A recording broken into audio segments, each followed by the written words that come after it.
nice side tonight is about being bigger than yourselves. Play, get in behind them, second balls, that's football.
Official for tonight's match is Alejo Colome.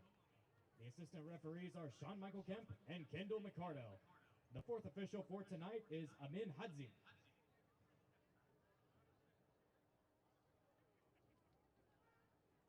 Now let's meet the visiting team from Omaha. Tonight's goalkeeper, number 24, Rashid Nuhu. Number 5 defender, Marco Melanci. Number 95 defender, Alexis Suhai. Number 26 defender, Dion Akoff. Number 70 midfielder, Lagos Kunga. Number 20 midfielder, Luis Gil. Number 70 midfielder, JP Skierce. Number 9 midfielder, Pedro de la Bella. Number 28 midfielder, Shaf Brewer Jr. Number 7 forward, No Meza. And number 10 forward, Stevan dos Santos. Omaha's head coach is Dominic Casiato. The assistant coaches are Kevin Noose, Ladule Lacera, and Beto Estarda.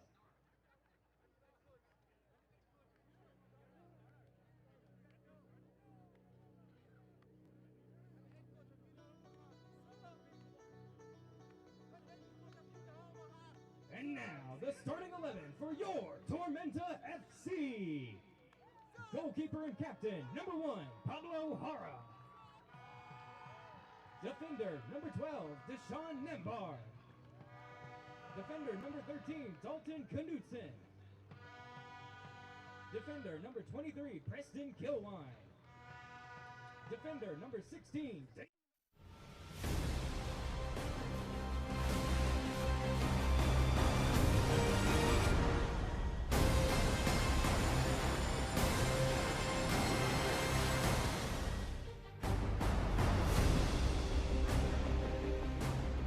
Two unlikely runs lead to a crossroads in Statesboro, Georgia, as the table-topping Owls take on the resilient Ibises in this matchup brought to you by Kids World. Welcome one and all to this broadcast on ESPN+.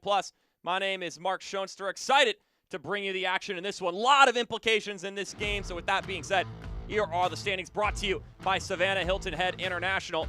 Tormenta, the only remaining team outside looking in that have not been eliminated. Meanwhile, the Owls sitting at the top of the table after a victory on Wednesday. Now, you may be thinking 2 games left. You might be crunching some numbers in your head about what could be clinched, what would cause elimination. We've done that for you, so fret not. Starting with Tormenta's side of things, this is what they want to avoid. Obviously, 3 points are paramount in this game, but they don't immediately get eliminated should they lose or draw. But if they do, then Tormenta fans will be watching with bated breath as Madison take on the Hailstorm later this evening. So, with the playoff odds at 8%, it's going to go way up if they can get 3 points here. And they may be looking to our Galactic Comics player to watch on Tormenta's side of things. Dalton Knudsen, a former Owl, will be going up against his former side. And his hands are going to be full this evening because the Owls are clicking on all fronts. It's him, Preston Kilwine, who will pair up together as that center back duo. and they're going to be trying to stop the Owls for 90 minutes. Meanwhile, for the Owls, here are some numbers for you. Should they win this game, and either the Hailstorm don't win or either North Carolina don't win, then they clinch a first-round bye. They won't have to play in the first weekend of the USL League One playoffs, but that is not the only thing. As a matter of fact, very similarly to this one, they can also clinch the Player Shield if both of those things happen. So a win, 3 points here this evening at Statesboro, and if North Carolina and the Hailstorm both fail to win, then the regular season belongs to Dominic Casciato's side. And of course, before they start looking to those other games to seal the deal, they need to get 3 points here, and they'll be looking to the likes of Steven Dos Santos, who scored 3 goals on his own on Wednesday. He is our Galactic Comics player to watch for the visiting side. 2 of those goals coming in added time at the very end of the game. What a guy he has really panned out to be. Not really panned out. He has quite the resume backing him, but he has turned it up late in this season, and he doesn't just score the goals. He's able to track back defensively when he recognizes the need. He is a workhorse despite his resume all the way up to this point. A 12-game unbeaten streak with the goal of locking up the Player Shield, a 3-game winning streak to keep the playoff flame alive. How will this battle of the birds pan out? Find out after this break on ESPN+.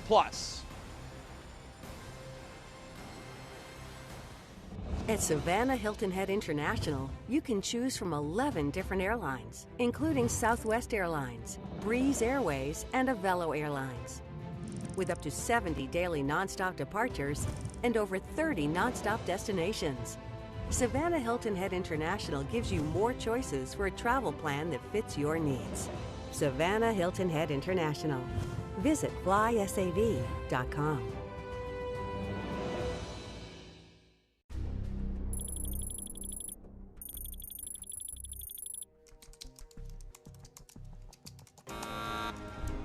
Your mission, should you choose to accept it, will be to save Bullock County from slow internet. To do so, you must recruit an exceptional tech team. They must be fast, reliable, and absolutely fearless. Time is of the essence. Bullock's internet is dependent on your success.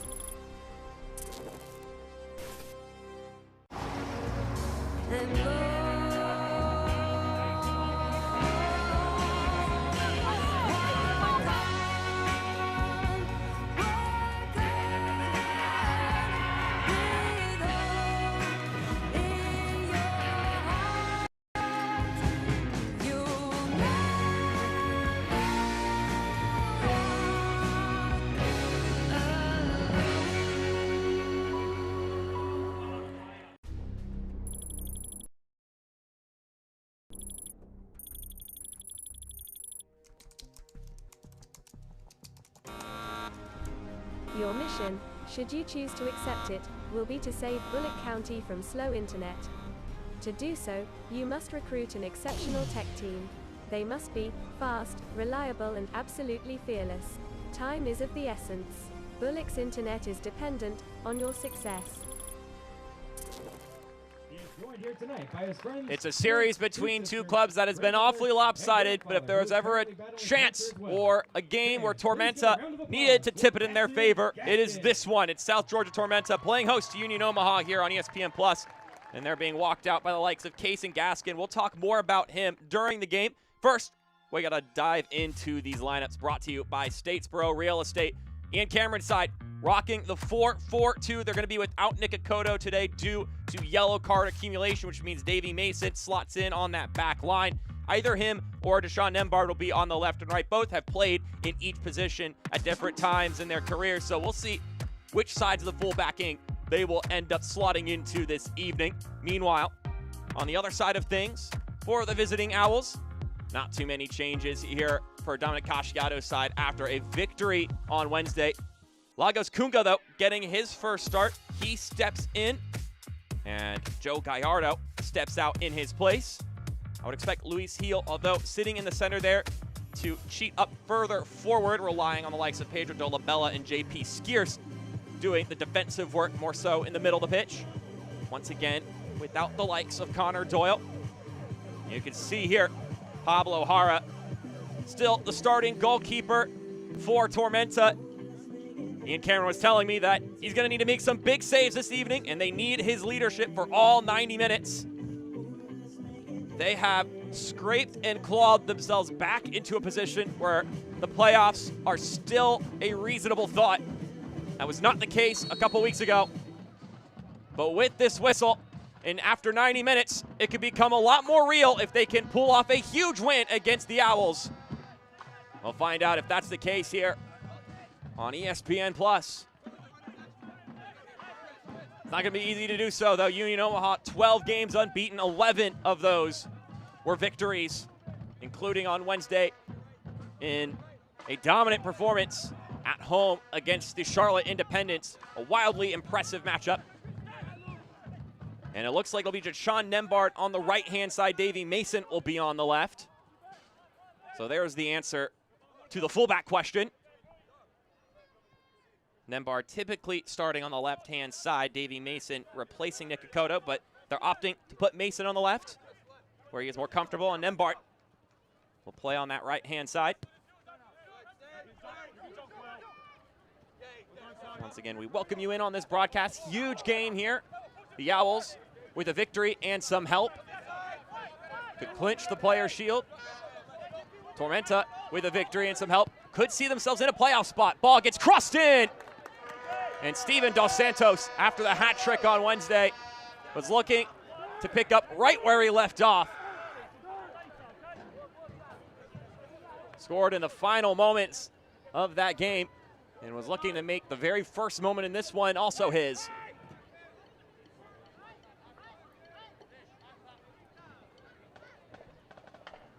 It was a 1-0 victory on the road for Tormenta last time out. They played last weekend against the Richmond Kickers. But before we dive into that, here are our keys to the match, brought to you by Aspen Aerogels. Talking to Ian Cameron, he said that we have to bring our Tormenta DNA to this game, and that means intensity because we need 3 points, but you don't want to go overboard and throw caution to the wind, or else the Owls will take advantage of that. Meanwhile, in a somewhat similar sense, the big thing about this Tormenta team is just how quickly they could get the ball down the pitch, especially in a turnover situation. And Dominic Casciato said that mistakes will happen. It's about what does our structure look like when those mistakes occur. So they want to make sure that their structure is always good whenever they have possession. So then if things go wrong, they are prepared for it. Because if they're not, this is a Tormenta side that will take full advantage of it. But a 1-0 victory against the Richmond Kickers on the road last weekend to make it 3 wins in a row for the home side. Fonseca serves this one in, and it's headed away by Swahi. Otieno wins it back for Tormenta, and he'll play it to Nembard, and he'll take it all the way to Pablo Jara. Now, here is our Optum Sports Medicine injury report. We mentioned Nick Ikoto is out for Tormenta. Now, that's not due to injury. That's due to yellow card suspension. And then 2 players missing for the Owls. Connor Doyle picking up an injury recently. Meanwhile, Stefan Muller actually on his way back from a long-term injury. He's back in training, but not quite fit enough yet to break into that 18 for Dom Casciato. But boy, will he be a nice player to have back. Tormenta know firsthand just how good of a player he can be.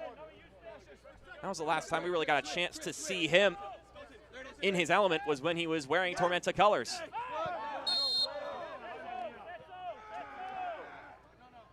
Ian Cameron described that victory against Richmond as a really strong performance. He said Richmond's a good footballing team and they don't have any pressure on their shoulders going into that match. They're having already been eliminated. And he said even with that in mind, we limited their opportunities. And he also talked about how they have certain analytics and metrics that they use to gauge how an overall performance went. And he said we crunched the numbers, and that match assessed up to a 9 out of 10 performance. Knutson provides clearance. But the Owls will once again go at it. Ball gets crossed in. Shaft Brewer rolls it up the pitch, but sniffing that one was Pedro Fonseca.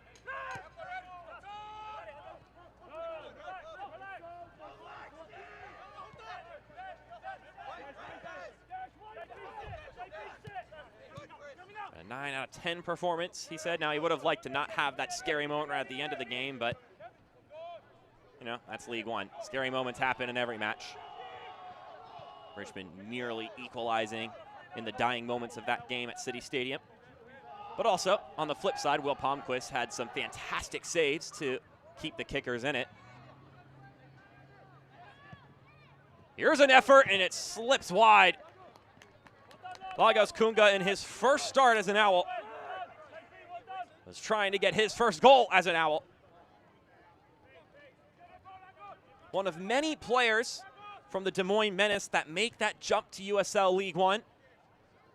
So we look at the replay, brought to you by Vandy's Barbecue. A League Two side that is so proficient at finding talent and helping showcase it for the likes of the upper echelons in USL.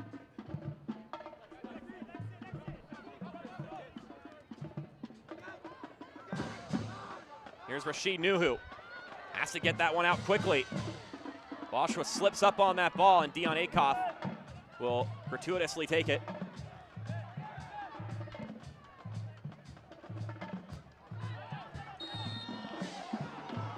Victory against the Charlotte Independents on Wednesday. Don Casciato described it as a game where they were on top for the most part, but in the first half, I felt they were a little bit too open.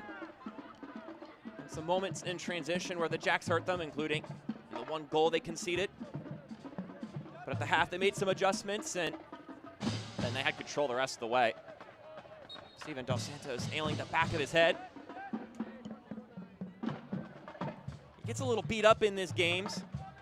Standing at 6'4", sometimes when you're a bigger player, you don't get the benefit of some of the calls that smaller guys on the pitch would win whistles for. Sterling sends it for Otieno. Toby Otieno over on the left-hand side. Pedro Dolabella is in front of him.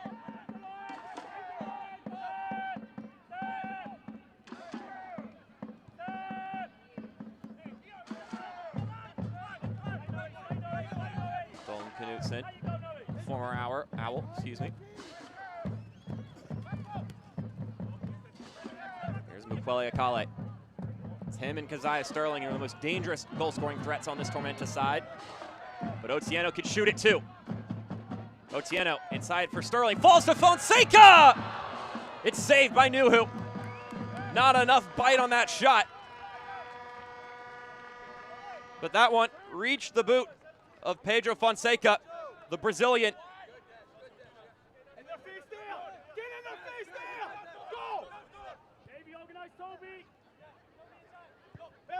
I believe everyone expected Sterling to get a piece of that one, and it rolled by him.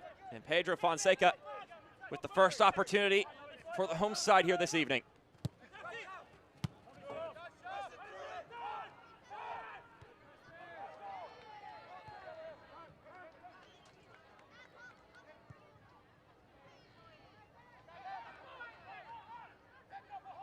Boschwa.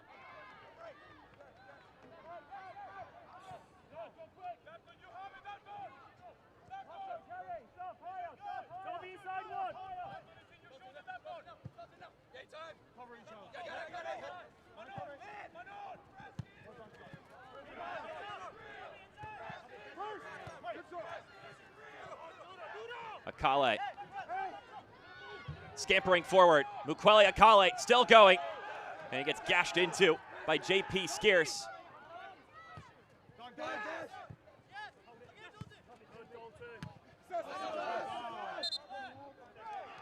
can see it in this Tormenta side. And Ian Cameron was telling me about it. The boys are chomping at the bit for the opportunity. He said it's showing in training, it's showing in the games. He knows, they know what's on the line and what's been on the line since they went on the road to play North Carolina. But 3 wins in a row. That confidence, it's got to be growing. He mentioned we still have to play our game, though, even if there's that sense of urgency that 3 points are much needed. Once again, you can't just go out there and throw caution to the wind. We still need to be aggressive. Akale. Mason lobs this one back into play, headed upward by Knutson, and Dion Akoff will bring it down. And what a recent stretch he's having. Akoff was just superb on Wednesday against the Jacks. Don Casciato called him a very, very, very good player. He used 3 varies, so you could put that one in quotes. He mentioned that he thinks that they're getting the best Dion Akoff right now. It's been a process all season long. He's been getting better and better. And they need it. His playmaking, his leadership, so important on this team. And I'll talk about the playmaking. He was making all kinds of plays on Wednesday.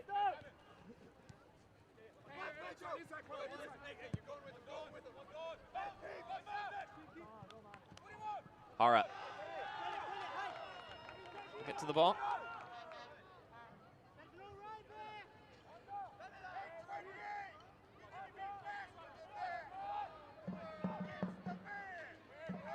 Here's Davey Mason, getting his 21st start of the season, so not a guy unfamiliar with the starting lineup for Tormenta.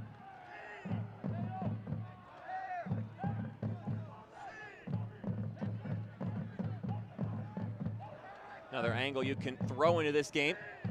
It's the 2 last teams to win the USL League One title. Tormenta, of course, winning it last year here at Optum Sports Medicine Field at Tormenta Stadium. And then the Owls the year prior. Meza won the Player Shield the year they won the title. Union Omaha. They're trying to repeat that occurrence.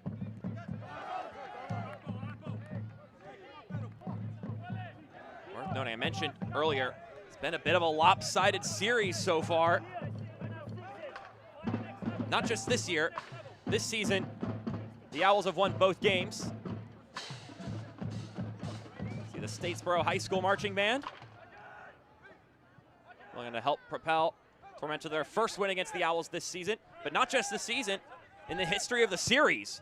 Skier shoots from distance. It spills out. Dos Santos! He does it again!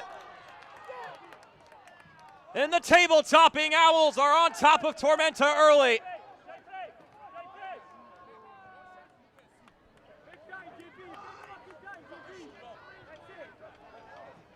There's too much heat on the shot from Skiers. And Steven Dos Santos, the wily veteran, was right where he needed to be. In the 10th minute.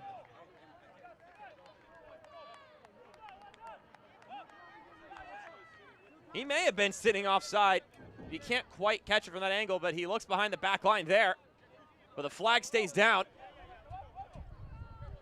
And he cleans up the mess.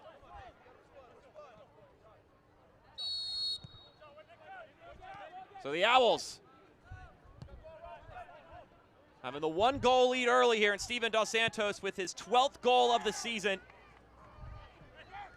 That puts them on top of Union Omaha's goal-scoring numbers. Akale floating this one in, and Nuhu gets to it. Now the scenario, well, at least one of the scenarios that Ian Cameron was talking to me about earlier this week was that his side needs to stay composed in any situation. One of those being, what happens if this game goes 1-0 in favor of Omaha, especially in the first half? We cannot overreact. There's still a lot of game left. And he said, you can come back down from 1-0 against Omaha, but 2-0, that's a different story. So let's see how Tormenta behave here for the rest of the half.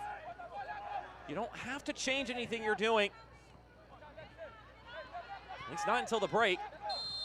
Because again, they are pushing for 3 points here. They don't get eliminated with a loss or a draw, but it certainly helps Ford Madison. Madison fans, I'm sure. Many of them having the double viewing this evening, so if you've tuned in, we welcome you. They'll be on the road later today against the Hailstorm. Huge game for Matt Glazer's side. That's a game where there's vested interest for both the fans of these clubs. The Owls will be rooting for Madison. Tormenta will be hoping the exact opposite. Just some fun intrigue to be had in that affair.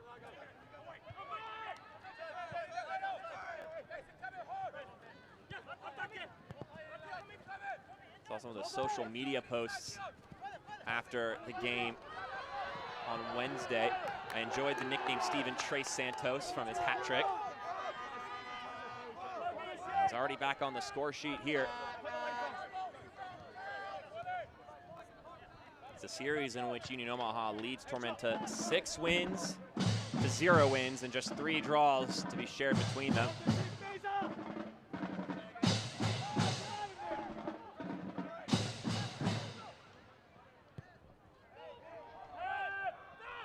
Akoff bringing this down the right-hand side. Dion Akoff, such a dangerous player. Mason gets a piece of that ball and won't let the cross get in for Akoff. Davey Mason, the 25-year-old, doing very well there.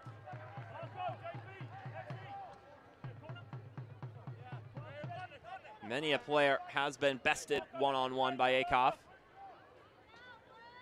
So it's been called a corner kick. Luis Heel will provide the service. They scored off a corner kick on Wednesday, and set pieces are a spot that they're so proficient. Heel drives it in, headed on by Dos Santos, and it's off the woodwork.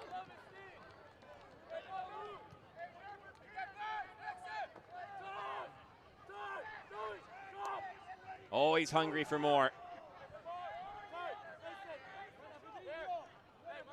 Here's a peek at it again on the Vandy's Barbecue replay. Oh, I didn't quite find it.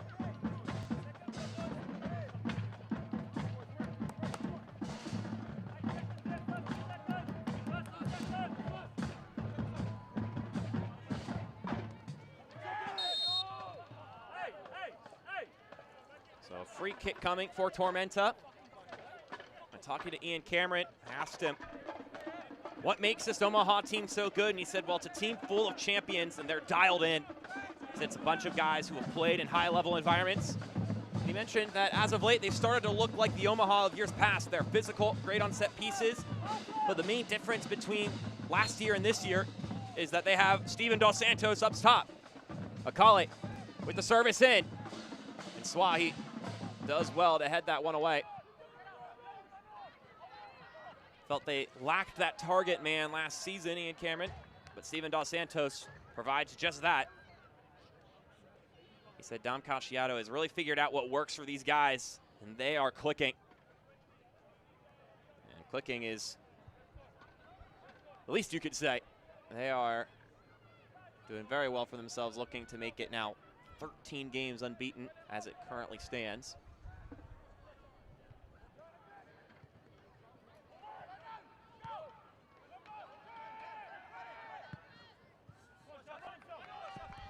Kale is able to ping that one off of Schaff Brewer. Tried to recover, but he couldn't do so.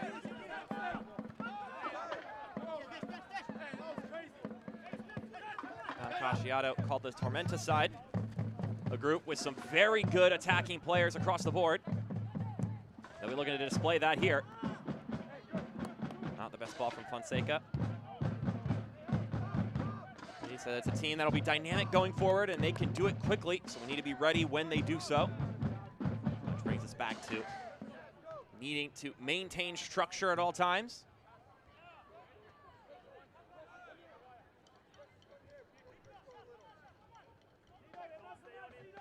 She knew who. Tossing aside a tuft of dirt and grass.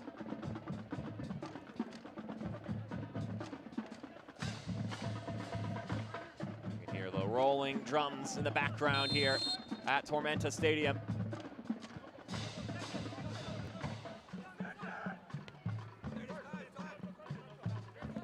Now been over a year since they started playing here at Optum Sports Medicine Field. Heel. Into the 18 he goes. Tried the squaring ball. And it goes off of Dalton Knutson and out for another corner kick.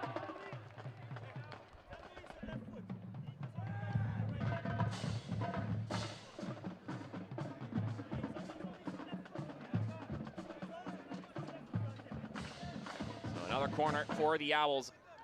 An aspect of the game that Ian Cameron highlighted, that we need to minimize their opportunities on set pieces, but when they come, we need to be strong. Heel sends it in, and I think Knutson at the last moment was able to get onto it, but a foul was called, so it'll be a Tormenta free kick, 20 minutes in. It was a Steven Dos Santos cleanup goal for the Owls that separates the two sides after 20.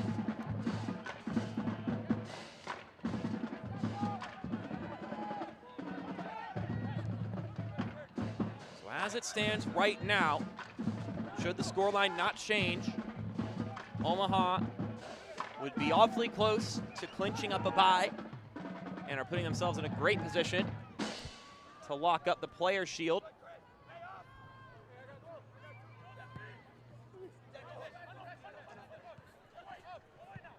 Nembard knocks that one away.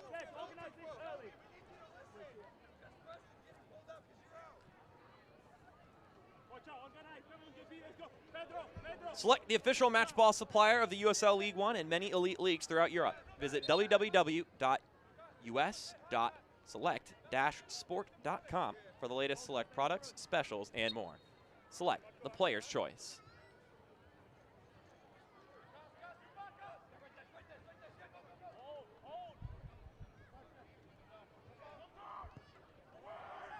Ball gets swung in, and it was Lagos Kunga who put in his best effort to try to connect on that one.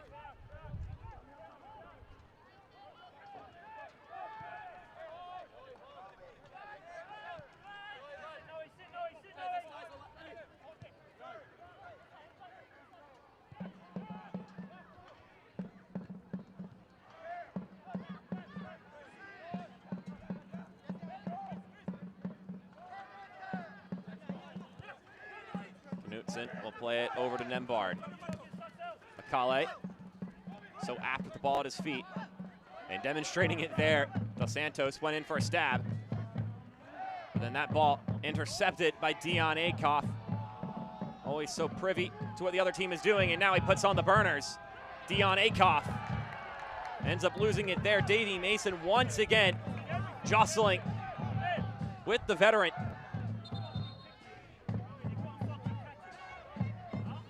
Got to throw some kudos the way of Davey Mason. Dion Akoff is a handful. And he's slow to get up. And he'll walk it off and keep this one going.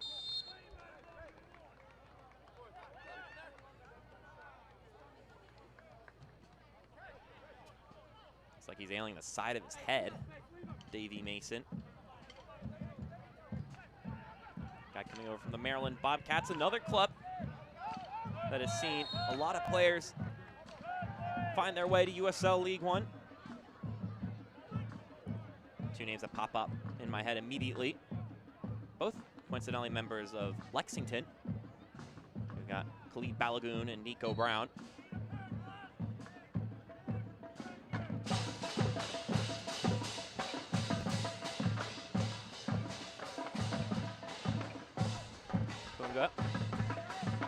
Play this one back. Marco Milanese will return the favor. Lagos Kunga still on his feet. Kunga tried to roll it over to Meza.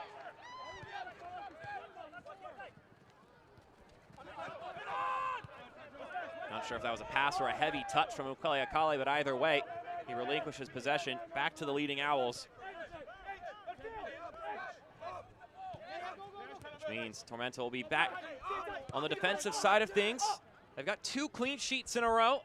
That's the side that has struggled on the defensive end this season. I asked Ian Cameron what's improved, and he said, well, it's been generally better, but there are a few spots where, in particular, they've sharpened, one of them being set-piece defending. Ian Cameron mentioned that's something that had been killing his side earlier in the season. They've been dropping points due to some set-piece goals being allowed, especially late in games. Mentioned it's still a work in progress, but the confidence is there defensively.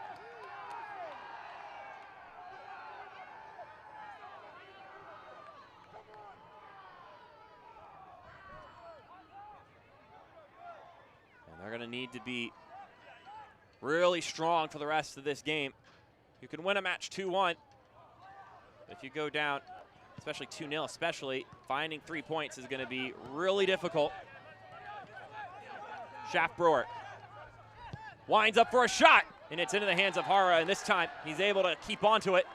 And Steven Dos Santos is right there, waiting for any sort of slippage to occur.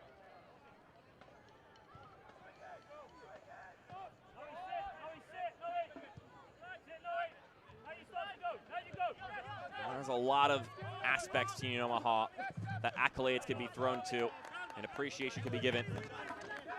Before we get to that, here's a look at that opportunity once again. Schaff-Brewer doing so well to weave himself into some space.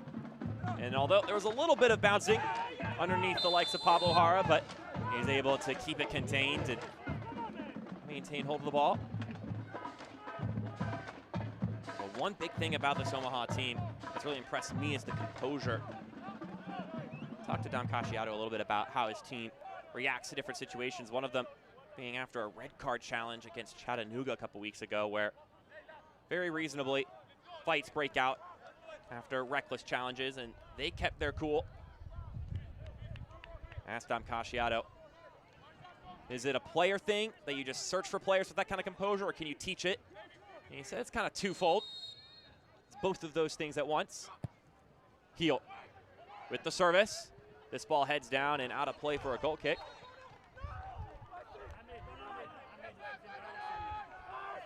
Pedro Dolabella explaining his case to our head official, Alejo Kalume.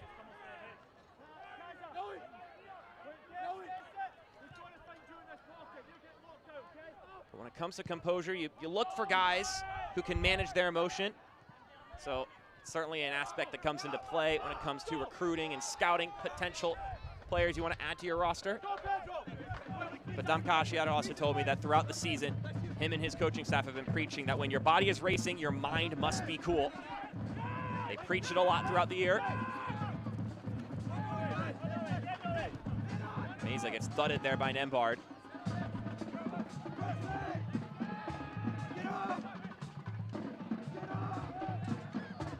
And Meza pops that one out of harm's way. Now Akoff has to do some crisis averting.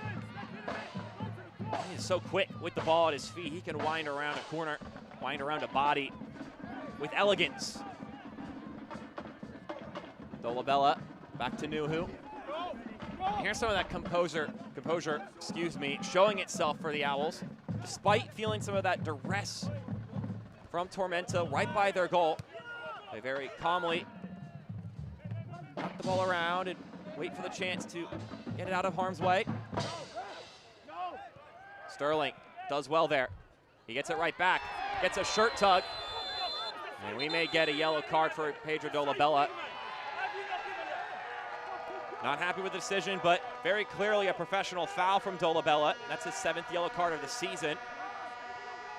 The resilient midfielder, after being bested by Keziah Sterling. Yellow card issued to number 9, Omaha, Pedro Dolabella, in the 28th minute. That yellow card brought to you by Vino.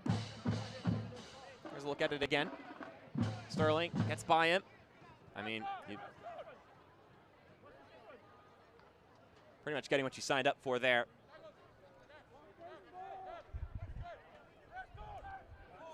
So another set piece for Tormenta.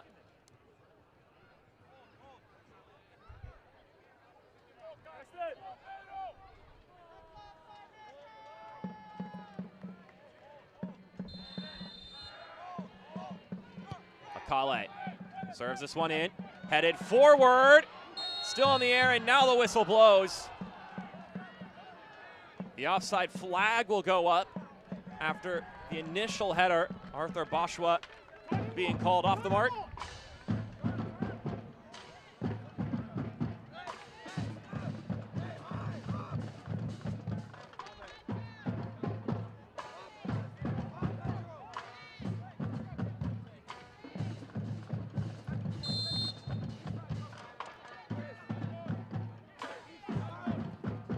Nuhu blasts this one back into action.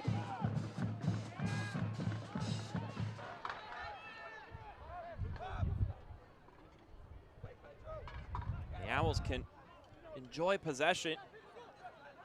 As this game wears on, the more it ticks away, the more they can just let this lead simmer and wait for Tormenta to be the ones to cough up the ball at a bad moment. Meanwhile, the home side, that urgency will pick up as time chews away.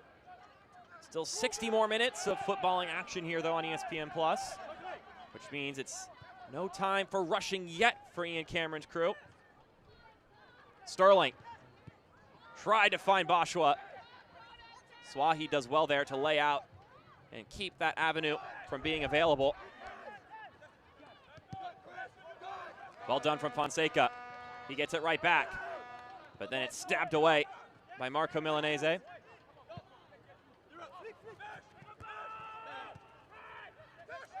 Tormenta with a good little spell here up until that point. Don't miss a minute of the action in 2023, whether your club is on the road or at home. Catch nearly every second of USL League One action on ESPN+. The home to the USL, La Liga, the Bundesliga, UFC, and more. Sign up today at plus.espn.com.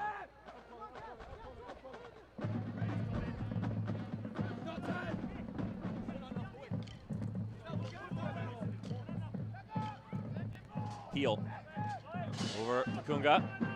Lagos Kunga finds Dos Santos.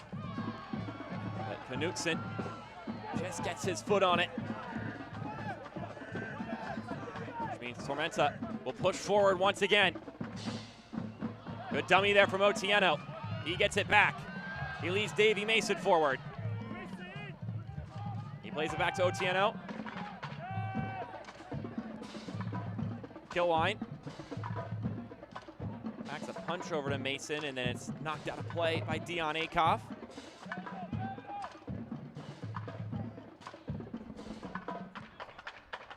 As much as criticism can be levied on Tormenta defensively, one thing that can't be criticized is their offensive output, especially the amount of names that have been able to get on the score sheet this season. A lot of different guys who have scored and also assist. One thing I noticed about this Tormenta side is they have a wealthy group of players who have a good number of goals and assists. A lot of teams in the league have players that have a lot of goals and then other players that have a lot of assists. Of course, the most extreme example being the Hailstorm with Trevor Ammon and Arthur Rogers. But some less extreme than that, but still, this is a Tormenta team with a lot of guys who have around 6 goals, 6 assists. 2 goals, 2 assists, fairly equal in being the finisher and the pass supplier. Kunga working on Otieno. He's in a corner here, and Mason provides that second help, but he clears it away to Dolabella. Dolabella's cross is in, and Meza couldn't put that one on frame.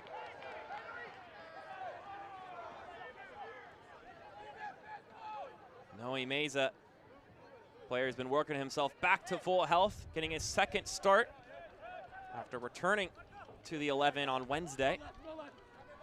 Was the team's leading goal scorer until this now 4-goal explosion by Steven Dos Santos between today and Wednesday.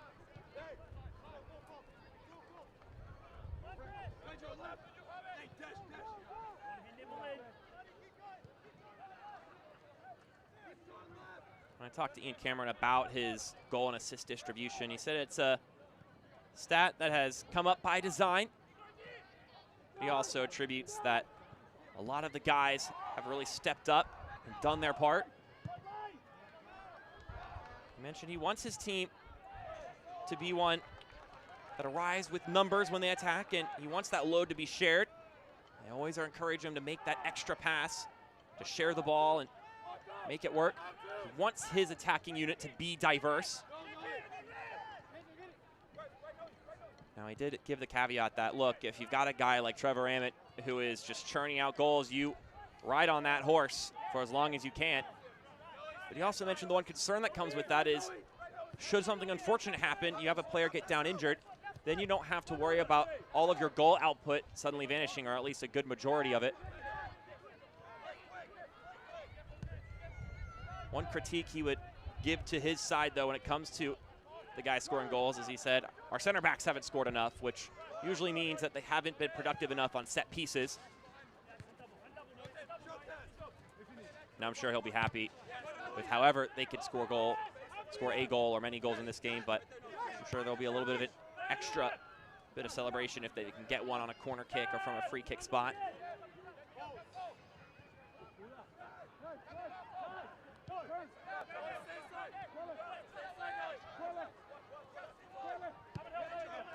Sterling deep here, retrieving that ball.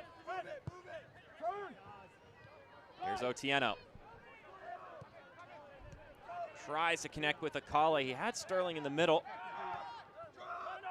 Meza. Some light touches, gets that one away.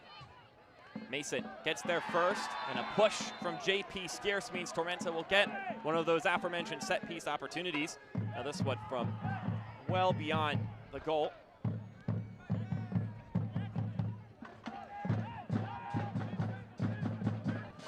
So they won't even bother to try to float this one into the 18. They'll just begin possession once again. Mason tried to thread that one tightly to Sterling. That one off the mark from Otieno. But it's given right back by Meza. Possession going back and forth. Let's see in the final 10 minutes if Tormenta opt to crank up aggression.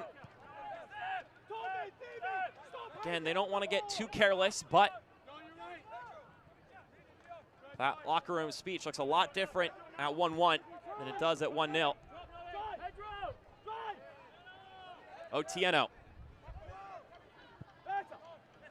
switches the point of action. Nembard to Akale, working on Shaft Brewer. Pass with the outside of his boot. Fonseca didn't have enough juice on that pass for Mason. Akoff was able to get there before the left back could.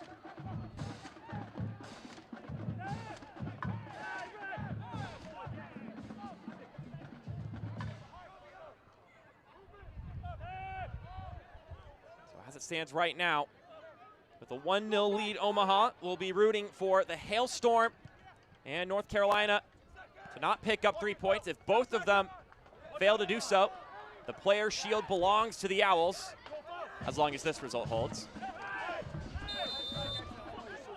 Challenge from Chris Heckenberg there. We'll need a free kick for Omaha.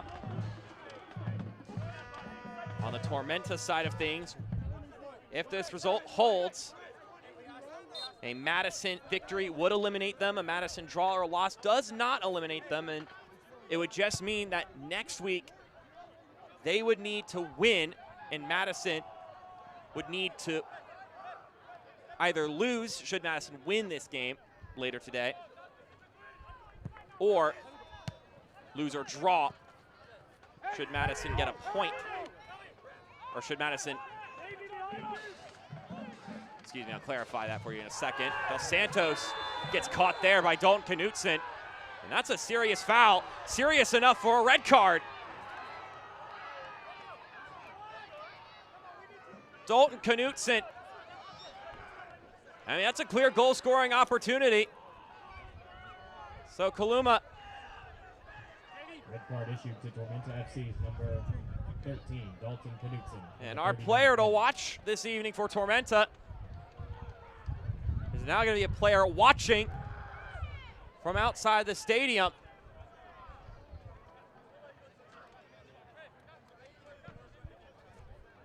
Dalton Knutson getting his hands on Steven Dos Santos there.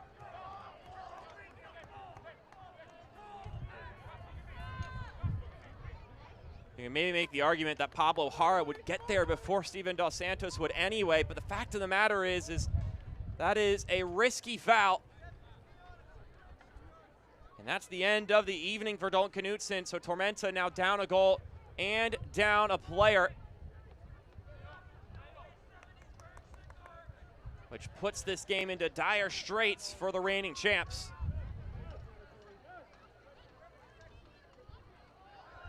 And now it's Noe Meza who could really put this one into a bind. Meza shoots, it's parried away by Hara. As I was saying earlier, if Madison draw later today and this result holds, then Tormenta would need to win next weekend and Madison would have to lose. Now, if Madison lose later today, Tormenta, if they win next weekend and Madison draw, they would be tied on points. But Tormenta would have more wins, which would give them the tiebreaker. So as long as Madison does not win, then there is still a chance for Ian Cameron's side. But again, of course, if they can tweak some of the results here, they'd be much better off, but it's become much taller of a task now, down a man.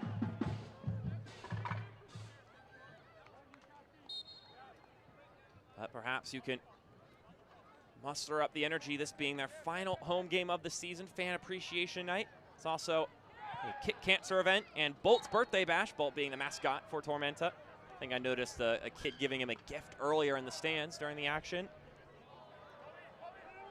Also during the procession. Kaysen Gaskin, young kid, was leading the procession before the game started, a member of Tormenta's pre-academy.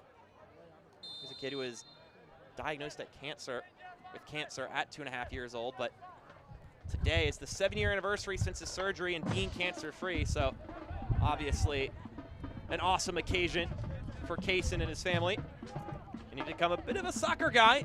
His love for the game has grown, and he can thank his coach, John Murphy, who is a member of this Tormenta team and on the bench today for a lot of that. So another congratulations to Kaysen and his family.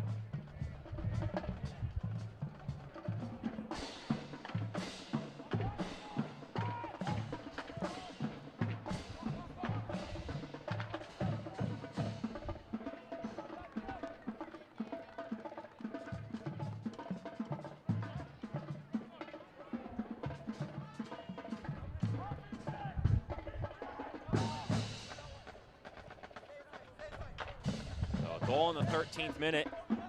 Steven Dos Santos playing cleanup crew. And then in the 39th minute, a straight red given to Dalton Knutson, which makes things very difficult for Tormenta Union Omaha. The odds very much in their favor.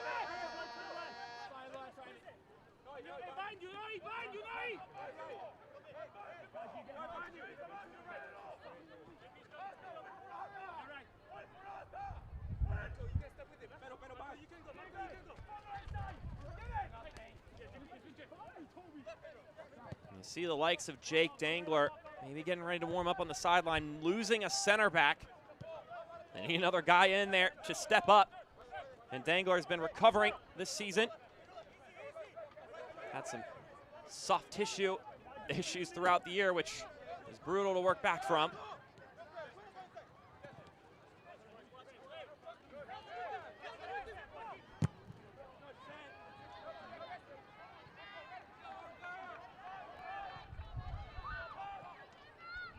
Milanese heads that one over to Akoff, and the Owls will have two options here. They could see this one to its conclusion, or while Tormenta have not made their substitution and their changes now being down the man, they could try and strike while they're vulnerable and make it a 2-0 advantage and really put this one in a really, really tough spot for the home side.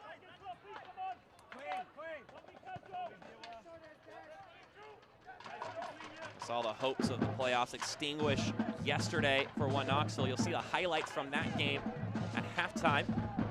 Jack Edwards will have you covered there.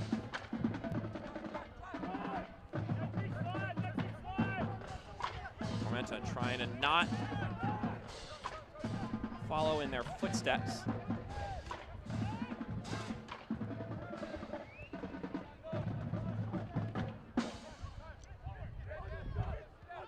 Heckenberg for Fonseca.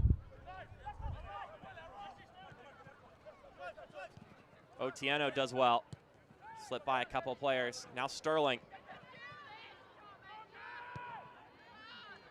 And Mason couldn't get to that one. The pass from Fonseca too far behind his target.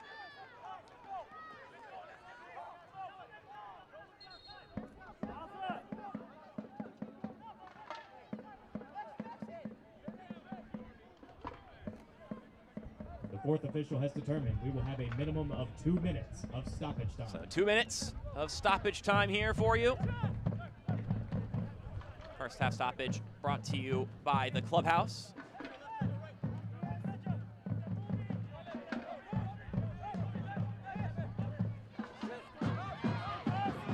Here's Chris Heckenberg. Heckenberg didn't see Akale streaking to his right. Keziah Sterling did. Sterling goes down. Now it's Akale with some space. Mukwele Akale shakes to his right. Plays it across the center. And that's well done from Nuhu. Gets his arm on it. Denies Boshua the chance. And now Chris Heckenberg is slow to get up. He's ailing his right leg. A bright moment there for Tormenta.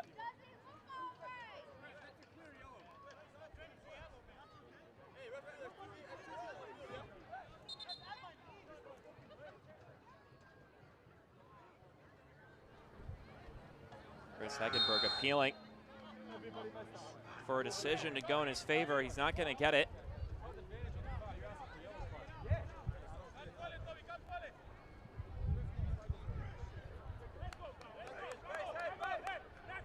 Of course, advantage played there. Perhaps just hoping for a booking on that occasion. Mukwele Akale, when he gets the ball, especially inside the 18, he can make some magic happen.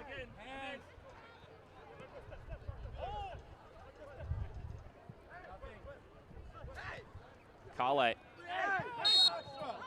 trying to do some dynamic stuff there. Dolabella goes down. Dolabella, another big player for the Owls, 6'4" as well. So is Steven Dos Santos and Pedro Dolabella there. And Mukwele Akale, who is, well, not 6'4", as you can see there.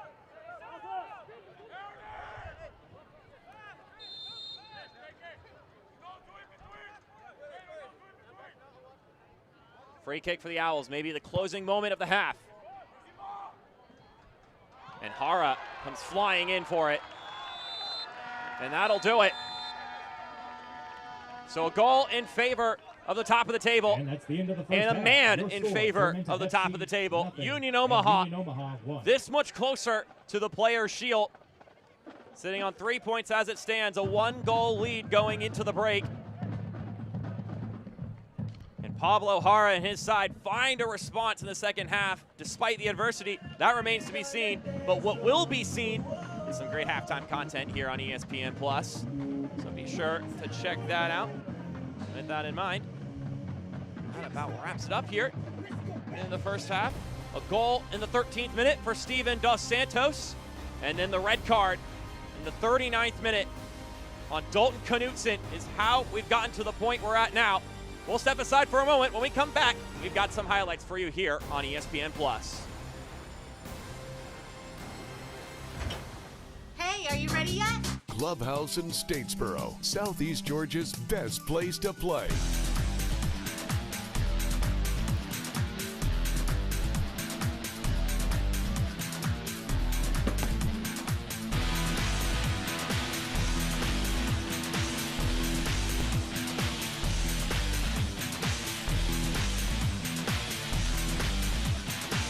The Clubhouse in Statesboro, where fun is done.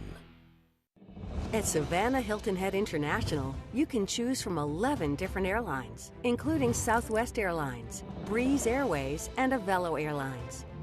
With up to 70 daily nonstop departures and over 30 nonstop destinations, Savannah Hilton Head International gives you more choices for a travel plan that fits your needs. Savannah Hilton Head International. Visit flysav.com. Hi, I'm Michelle Smith-Lang from Kids World Learning Center here in Statesboro, Georgia. Let us take care of all of your child care needs here at Kids World Learning Center, from your infants all the way to your after-schoolers. We also have a summer camp and holiday camp for those older children, and we have our brand new bus for our field trips. for the children to have fun and to learn and to explore new things all around our beautiful county. Thank you for trusting us with your most prized possession.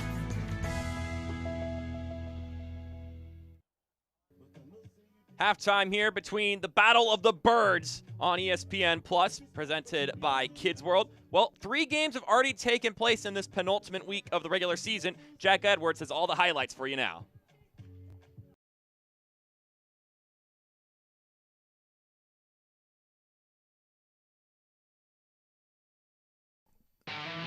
We've got 3 games to catch you up on this week. First off, it's going to be Omaha taking on Charlotte at home. We'll see what's happening in this one. It's going to be a first-half attack. Omaha trying to push themselves back to the top of USL League One, entering the day in third. Dion Akoff, good ball in the box, great finish from Joe Gallardo. Just puts that one in with the left foot, makes things 1-0 early on in this one, 20 minutes. Just a powerful finish and a celebration in that far corner, able to open things up at 1 goal. So that was in the 20th. This is the 21st minute. Clever move here. Ibarra finds Joel Johnson. It's a great ball in the box, a great run, and a fantastic finish from Tresor Mbuyu, who manages to put that one home and make things 1-1 less than a minute after the first one was put in. So that's Mbuyu, and Johnson makes things 1-1. Second half action now. Luis Heel on the corner. We'll see a few of these in the rest of this highlight package. Heel whips it in. Steven Dos Santos, that's a great header. His first of the day. I say first for a reason. We'll see that in a moment. It's 2-1 now. They've taken the lead again. Omaha have a big celebration for Dos Santos. It's going to be a big day for him here. Again, another corner kick. This one, again whipped in, not put into goal, but you'll see some bodies strewn about. That's a penalty. They point to the spot, and they say it's going to be an opportunity from 12 yards out. We'll see it again, whipped in. There's going to be a coming together, players falling over, referee decreeing it was a foul against Charlotte. Now this is going to be a point to the spot and a chance for Dos Santos again. He's already got one from the corner. From the spot now, he makes it 3-1 with his second goal of the day. Puts that one in the bottom left corner, dispatches that one very, very effectively, celebrating with an assistant coach for Omaha. That's 3-1. They got the insurance goal. Why don't I get one more just for good measure, try and head into the end of the match in a very positive vein. Nice run from Dos Santos, top of the box. That's his hat trick. 3 goals for Dos Santos. Omaha, they go top. They got a chance to clinch the Players' Shield this weekend if results go their way. Well, that's a 4-1 win on Wednesday. A big one for Omaha at home.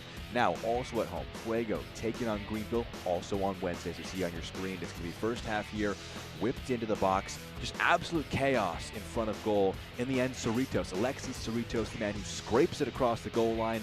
And they have an opener, Fuego do. They're bottom of the league, but they want to try and disrupt Greenville's playoff hopes, making it a bit uncomfortable for them the last few games of the season. That one knocked in by Cerritos. There's going to be a really effective response, though, by Greenville on the road against a team that has struggled to see out points. They're going to have to see what they can do here. Throw in, quickly taken. It's just a really nicely progressed move up this left-hand side. It's going to be a nice flick on from Boyce. This one flipped in. Labovitz gets his head to it. Smith gets his head to it. That one crossed the line. Jamie Smith given credit for the goal. Jacob Labovitz with the assist.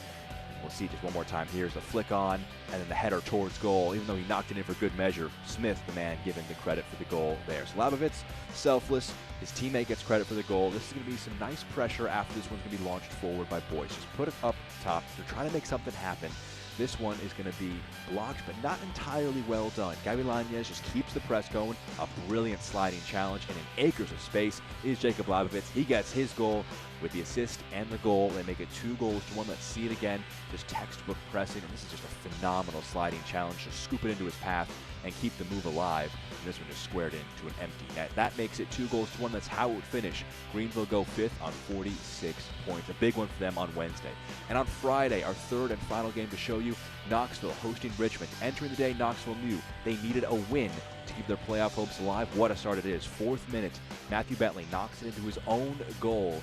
This is going to be just 4 minutes into it. Knox will take an early lead. Big positive moment for them. Richmond, though, trying to earn some points themselves. That's a foul against his former side. Jalen Chrysler brings down Neil Vinyals. That's a great penalty. That makes things 1-1. Vinyals, his equalizer, brings things back to 1, trying to bring heartbreak to the home Knoxville fans. This one progressed up the middle. A brilliant move, and Ilya Illich, the captain, just scoops it over Palmquist and makes things 2-1 in the second half. that is a chance to try and keep this lead. That was actually a first half goal, I should say. So they head into the break 2-1. This is late on in this one, really late. Neil Vinyals puts that one in the bottom left corner. A brilliant finish from him again. 2-2. He has 2 goals, and they have 2 equalizers, and they share the points. That means the playoff hopes for Mark McKeever and One Knoxville come to an end in that one. A heartbreaker for them. Well, let's take one quick break, and on the other side, we'll have news and notes for you. Stick around.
We all have goals. But let's be honest, most of us aren't going to be professional athletes. But if your goal is to finish your degree, we can help. Come to a university that puts your goals first. Bellevue University, your partner in finishing goals.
Welcome back to halftime here on ESPN Plus. Mark Schoenster with you as always, and we'd like to welcome the Antelope Valley to USL League One, announcing that they plan to bring a club to Lancaster, California, which means 3 teams eventually over in Pacific time zone. Actually, 4. Didn't forget about you, Spokane. Just thought about the 3 California clubs that, that will all be a part of it. They plan to announce their crest in March of this next year and will kick off in 2025. So it'll be a little bit before they start hosting games, but I'd like to welcome them all the same. And a quick congratulations to Scott McKenzie, winning the full-time head coach and technical director job at Chattanooga. As we take a peek at our team of the week, Trevor Ammett, the one who highlights it with a brace. Keziah Sterling and Dalton Knutson both finding a spot of recognition, and I believe Union Omaha, although won't have any from last week, they'll have a couple players on this next team of the week for week 30, which then brings us to the scoreboard. Got a lot of action going along in USL League One. Some big results happening right now. These results brought to you by Savannah Hilton Head International, North Carolina, looking to make sure the Players' Shield is not wrapped up for the Owls. Meanwhile, Chattanooga taking on a maybe travel-exhausted Greenville Triumph team, up 2-0 at the break. They've got their foot on the gas, and they've got quite the advantage in that one. And then we got some great games coming up in the upcoming schedule, brought to you by Savannah Hilton Head International. Once again, that Hailstorm Madison game, so important for both these teams. I highly recommend, if you're a fan of the Owls, if you're a fan of Tormenta, to make sure you watch that game after this one concludes to see how the fate varies for your side going into the final weekend of the season. The Owls play Madison, and Tormenta go on the road to play the Independents. But we still have 45 more minutes of action here on ESPN Plus, so we'll step aside briefly, highlights, stats, and then the next 45 coming up next on ESPN Plus. Are you suffering from hip or knee pain? Don't let the pain hold you back. The region's most experienced robotic joint replacement team at Optum Health System offers an individually tailored approach that is more precise and creates smaller incisions. For you, that can mean a faster recovery with less pain. Your comeback starts here. Call today to find out if robotic-assisted joint replacement is right for you.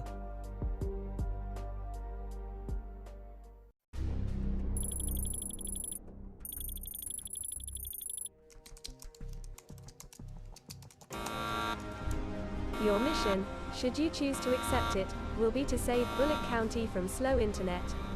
To do so, you must recruit an exceptional tech team. They must be fast, reliable, and absolutely fearless. Time is of the essence. Bullock's internet is dependent on your success.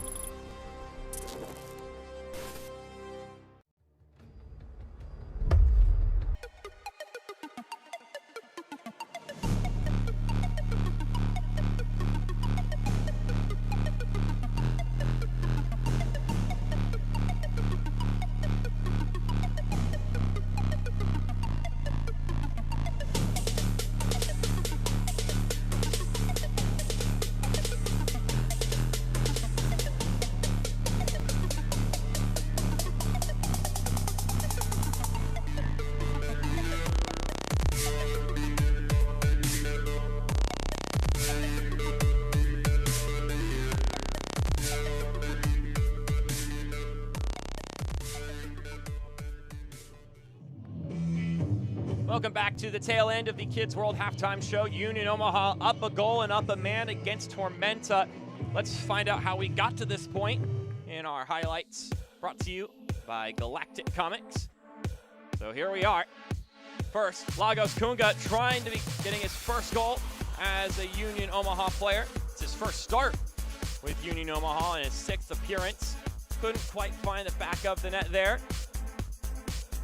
Well, that was the start that the Owls would get to. Steven Dos Santos would also have an opportunity moment, but before that, actually, in the opening moments of the game, wouldn't find the back of the net there, and neither would Kunga here.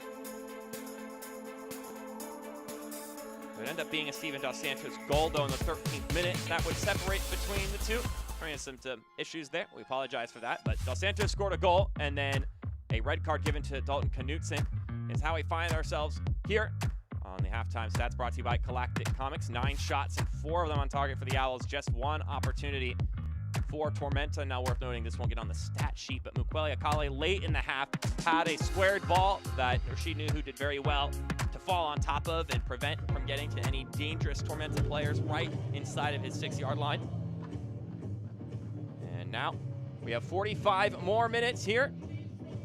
Only 45 more minutes this season at Optum Sports Medicine Field at Tormenta Stadium.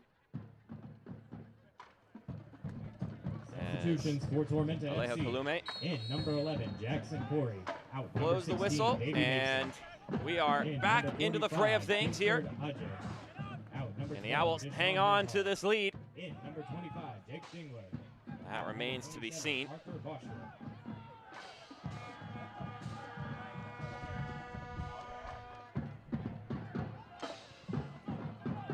Heckenberg.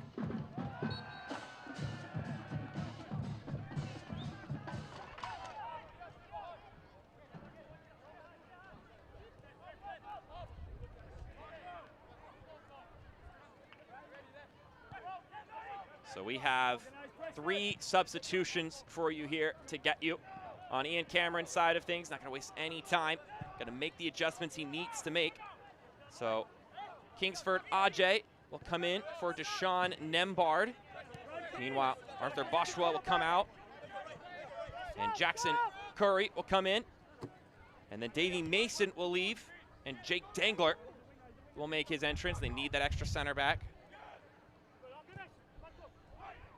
But with Nembard leaving and Curry coming in, it is a more offensive situation for Ian Cameron's side, and it needs to be. Down a goal. Definitely need 3 points, but now the attention may shift to trying to just get a point. That doesn't make much of a difference for them, though, in the grand scheme of things. as far as a point versus 3 of them.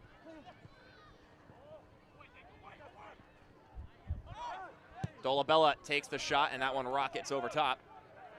Because either way, the scenario in a loss or a draw is pretty much the same for Tormenta. They'll be hanging on and holding their breath that Madison doesn't win, because either way they're eliminated if Madison wins and Tormenta does not win this game.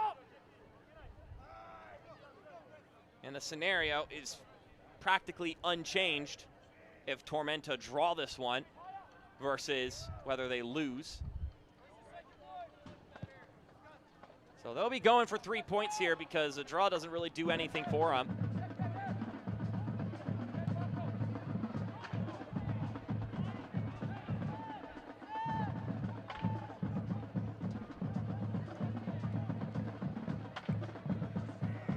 As it stands right now, they currently sit 2 points behind Madison. So a draw would only put them a point behind Madison if Madison loses, which means that they still would have to have a better result than Madison have next week, which means they would need to win. The only sliver of a scenario that it could make a difference is if Tormenta draw and Madison lose, then Tormenta in theory could draw next week and make it into the playoffs because they do have more wins than Madison. So that would be the one discerning thing between Tormenta losing this game and Tormenta drawing, but that does require a Madison loss both today as Akale goes down. And our head official waving on for some trainer help. Getting checked up on by Steven Dos Santos. So now the trainer trots out and will check up on his guy.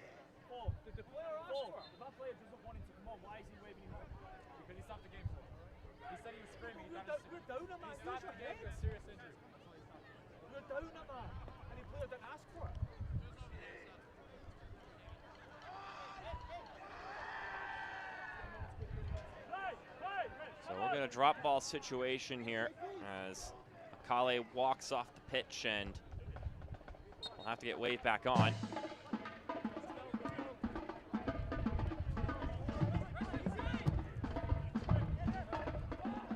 That one headed away by Preston Kilwine.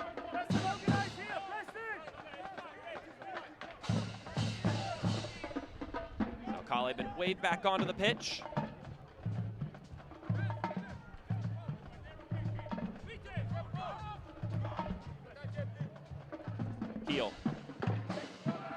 Sends this one in, brought down by Meza. Now Dos Santos has it, connects it to Kunga. Long goes Kunga! Knocked away by Pablo Jara, got his fist on it. And Kunga looking for that first goal as an Owl.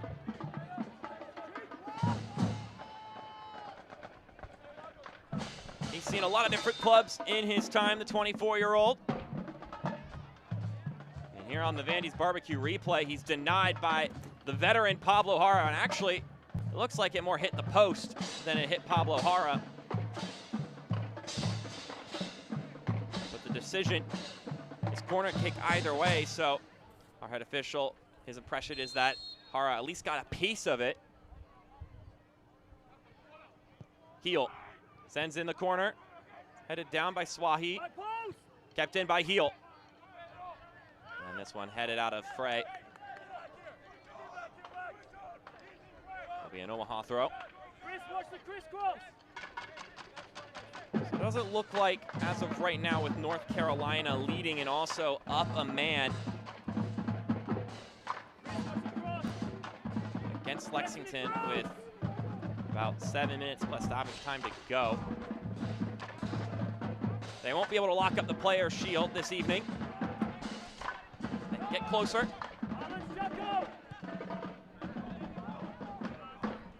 Akoff. Cuts to his right. Heel sends it inside.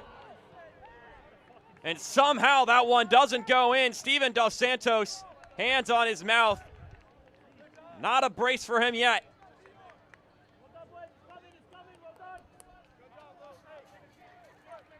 I think Hara, with the bottom half of his body, was able to clip that one over the top. Excellent work from the keeper.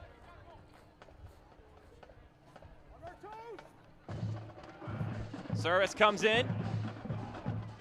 I believe Jake Dangler, the substitute, was able to get onto that one. His 13th appearance of the season. And a foul on Chris Heckenberg will mean it's Owl possession once again.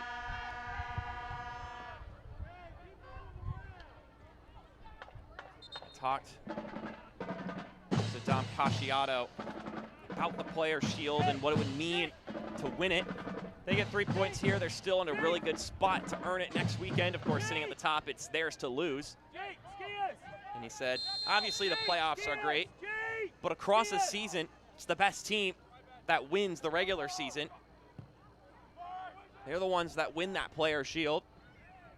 That one headed on frame by JP Skierson. Now he's down, and the whistle will blow in order to take care of him. Always have that risk when going up for an airborne ball. JP Skierson, just an automatic fixture in this lineup. He's missed one game all season. He started in every match he's played in, so this being his 30th start of the season. Ian Cameron described him as a set-piece menace.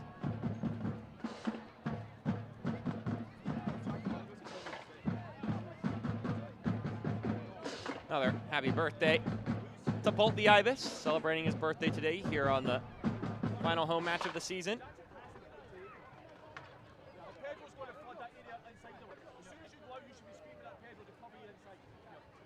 They're going to do what they can do to celebrate the end of another season here at Tormenta Stadium, but they want to try to leave with an exclamation point, but it's going to require some heroics as this clock continues to tick away. There's an 8% chance of making the playoffs coming into this matchup. I'm sure that number has dipped down given the current scenario. But it was just a sliver of a chance a couple weeks ago, going into North Carolina, just needing to win out practically. And then going down a goal late in that match, and Tormenta coming back and winning that game, which kickstarted this 3-game win streak. So they've stared at defeat straight in the eyes and found response. They got about 35 more minutes. I did the quick math in my head.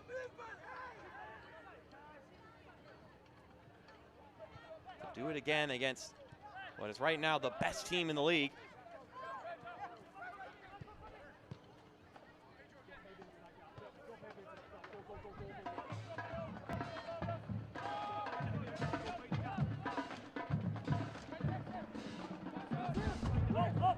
Heckenberg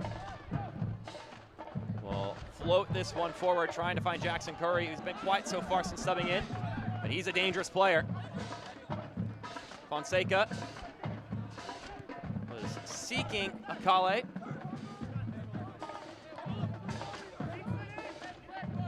Winning the player's shield, though, would be validation at the end of the day, is what Don Casciato said. Validation for the coaching staff, the time and thought that they put in. It's validation for the hard work and effort that all of our players have put in. And he said it's validation for the fans who give us their energy and support all year long. They may have to wait for that validation till next week. Now they could still root for Madison later today and try to clinch a bye.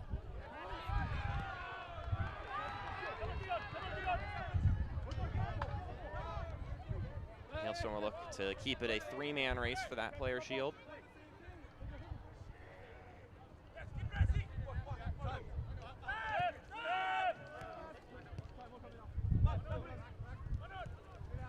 Dangler plays at the kill line.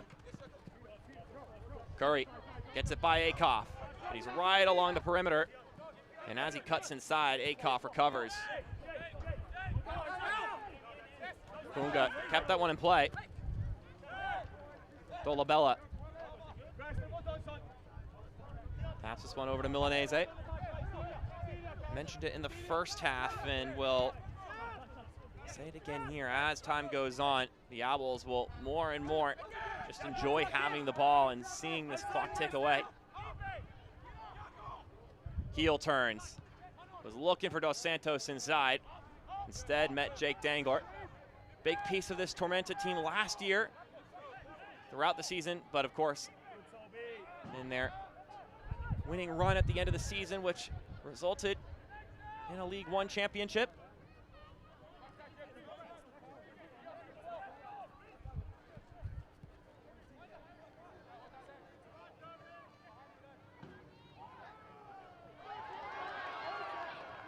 Otieno is looking for Sterling.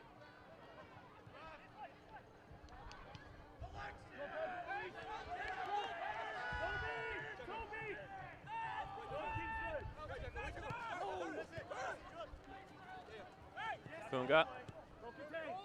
Play it back to Skierce. Don't need to rush anything.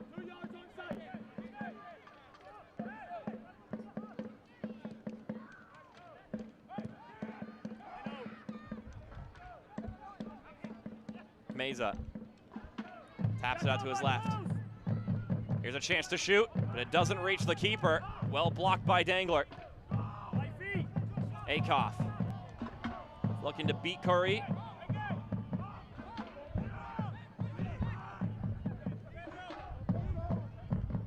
They'll cut inside once again. Dolabella. Here's Skierce. To Kunga. He wheels inside! And the Owls double their advantage.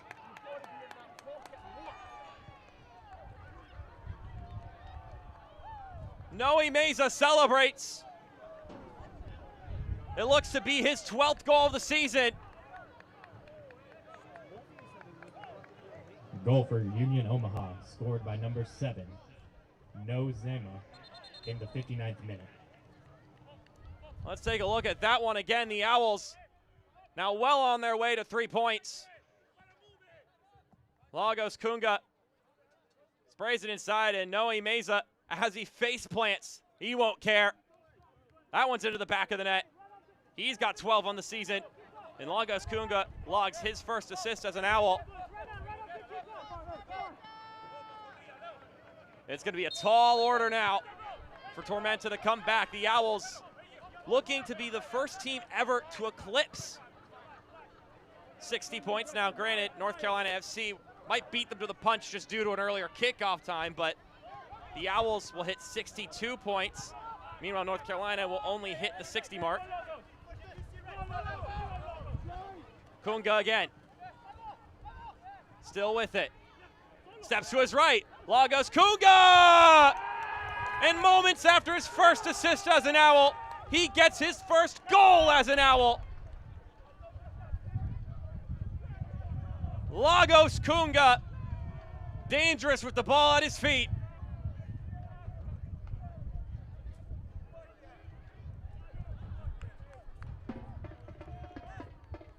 And he gets flocked by his teammates, by the coaching staff, by everybody.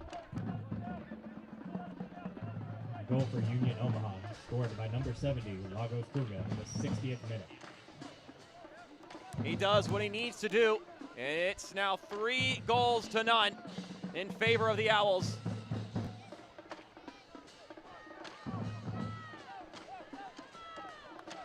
He's been good this evening.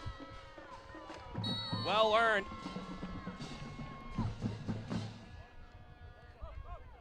With 30 minutes to go, this one all but decided.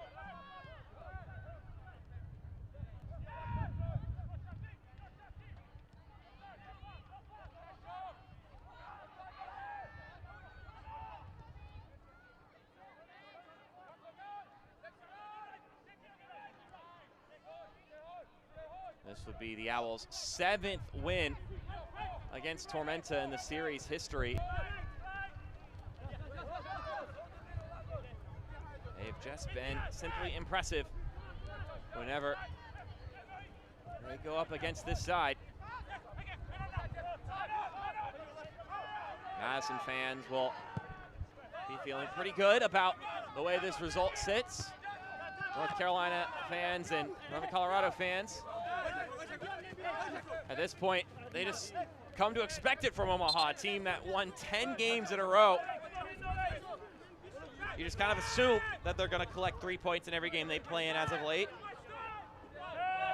which presents a mighty problem for the upcoming playoffs. It's starting to look like it's Union Omaha versus the field. Who can take them down?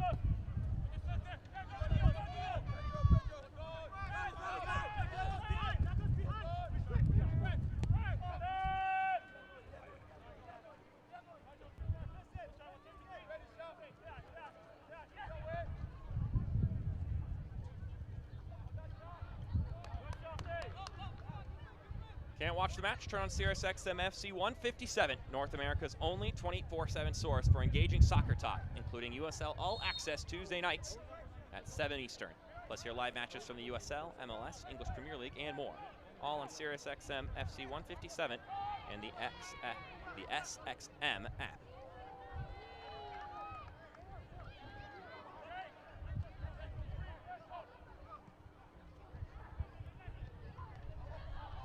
Ajay. Can't get by his man, no foul called on Shaq Brewer.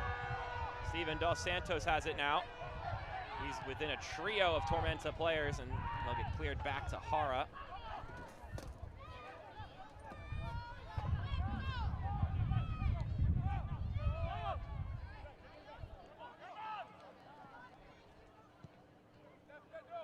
So I mentioned at halftime how a tired Greenville side were down 2-0 against Chattanooga. Well, Greenville has now scored twice and are back in that game 2-2 as they look to fight to get a home playoff game. Otieno stays on his feet. Curry. To Fonseca. Finds Akale. He chips it upward, headed away by Swahi. And now the Owls can go forward once again. Dos Santos, that's a great ball. Steven Dos Santos shoots. He's denied. Preston Kilwine tracks back.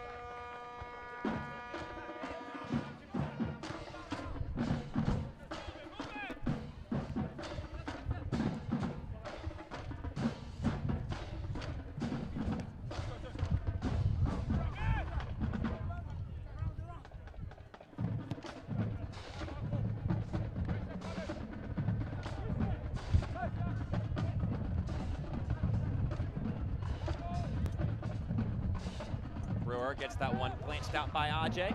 The USL is celebrating Hispanic Latino Heritage Month with stories, events, and more, bringing to life the special celebration across the league. Go to uslsoccer.com/Hispanic-heritage to learn more.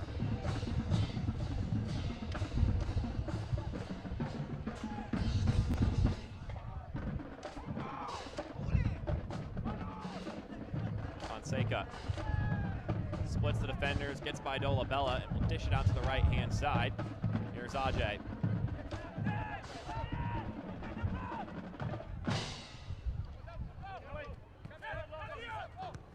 Curry.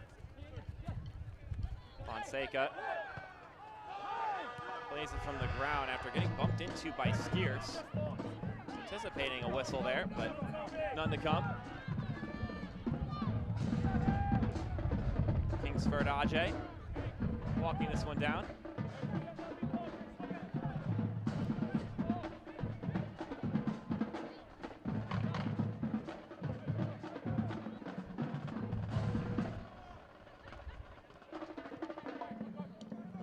Akale steps over to his right-hand side, now shakes back left. There's Another turn.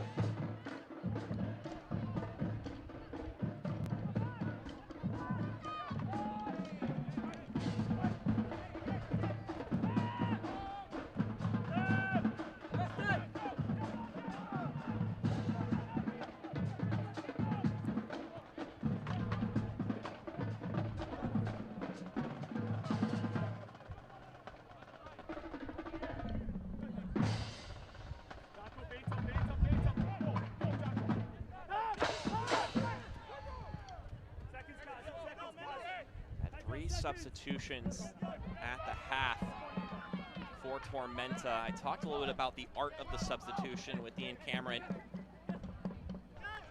Pretty much I asked him, well, what makes that aspect of the game so challenging? Who to sub in, when to sub them in, and whatnot. As that one's cleared away. And he said it's an aspect of the game that can be underanalyzed, excuse me. Can't study it the way we study other areas like shapes, set pieces, and other aspects of the game that has a quote-unquote right way for it to look. So when it comes to the substitutions, that's where a manager makes their living. It's all about feeling the game, which isn't replicable. So you have to be a couple steps ahead and assess for a lot of different things, like what if the other team scores after you throw in your substitution, so you don't want to leave yourself in a bad spot if the image of the game changes after a goal is scored. He also mentioned that you have to account for what players the other coach has to sub into the match. What if you throw in some substitutions and then they sub in a guy or two as the offside flag goes up? What if the other coach subs in a player or two and that changes their shape and then you're ill-prepared to handle what the other team throws at you? So there's a lot of nuance there. And it's hard to learn how to do without doing it. And you just have to get a hang of it. And speaking of substitutions, we're going to get 2 substitutions here. Actually, 3 substitutions. 2 for Union Omaha. And 1. Well, now you may give 4 substitutions. 2 more. In number 4, Luca Mastrantonio. So Elijah Amo comes in for Keziah Sterling. Number 8, Joe Brito. Out. Number 7, Noe Meza. We got Joe Brito coming in for Noe Meza. Shaq Brewer comes out of the Tormenta game. FC in the 69th minute. In number 6, and Luca Mastrantonio will come in his stead. Pedro Fonseca. And then we'll also get John Murphy. Out. Number 9, Keziah Sterling. John Murphy, again worth mentioning, coaches Kaysen Gaskin, who was honored with walking out for the procession before the game started.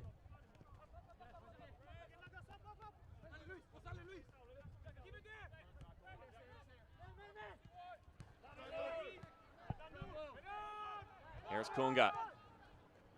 Good ball to Dos Santos. Steven Dos Santos squares it back across.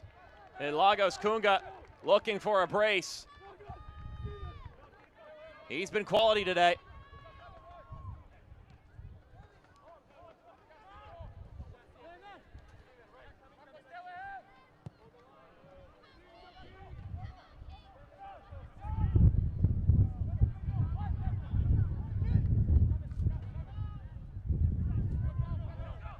Murphy tried to play it out wide to Akale. He didn't reach it. Instead, it's another substitution, Joe Brito. And he gets knocked over by Otieno.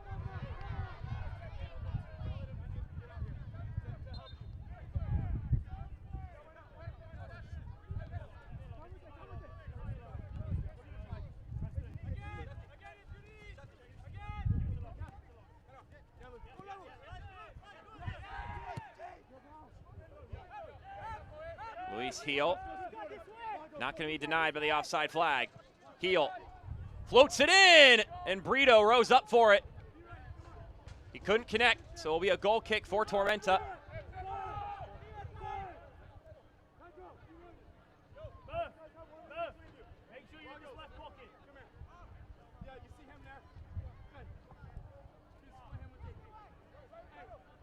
eFootball 2024 is here. Live your dream, rep your team, and play as your favorite USL Championship club. Free to play, download now.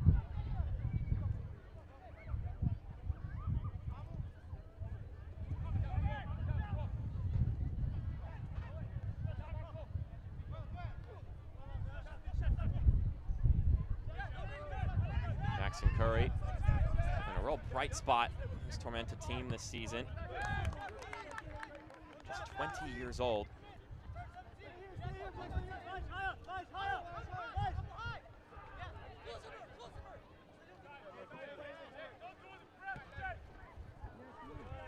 There's the flight crew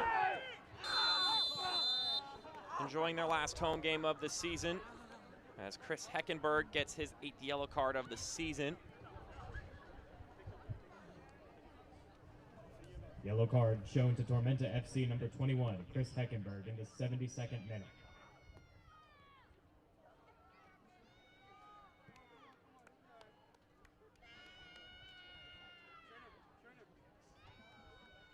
And still slow to get up there is JP Skierce. Heckenberg, the one who fouled him there.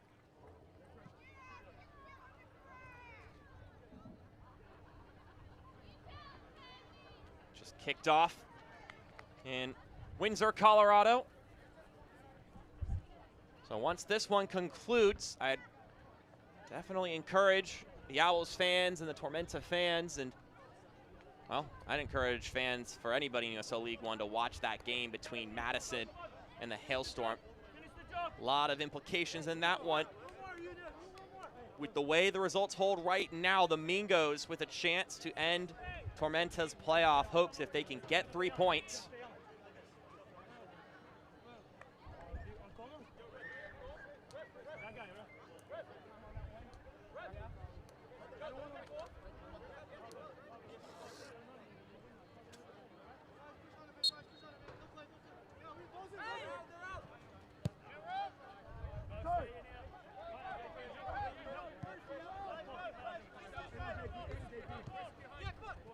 Brewer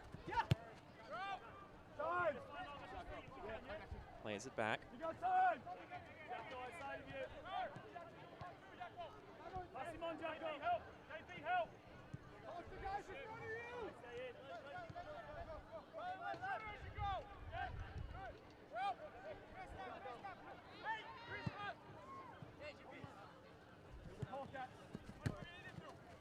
Here's Skierce. He connects with Heel. Played out wide to Brewer. He tries to track it down, but it will roll out of play. Talked a little bit about ref adjustments with Dom Casciato. I just asked him how long does it usually take for his team, or just for players in general, to get used to how a ref calls a game, because different refs will officiate matches slightly differently, what they'll let slide, what they're going to call. And he said, if you know the game's going to be called tightly from the first whistle, then the guys figure it out and play accordingly. He said it's more difficult if it gets inconsistent at any point in the match, and that's harder to adjust, but he did add the caveat that nobody's perfect, we're all imperfect. So he's not about to ever break refs over the coals or how a game is officiated. Another one of those moments where, as he's told me in the past, he wants to display that composure, and his team can replicate it and mirror it on the pitch. Never get too high, never get too low.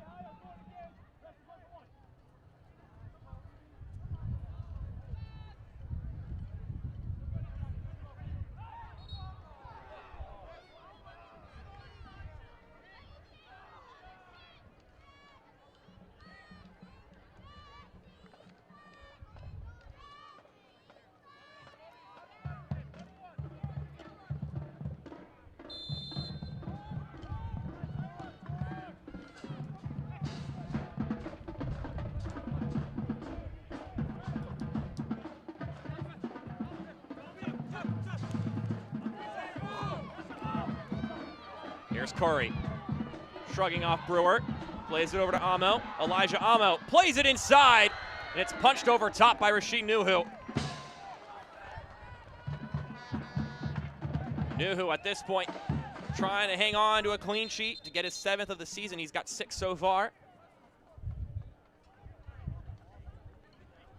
Elijah Amo on this Vandy's barbecue replay. I had to ask the best of Nuhu.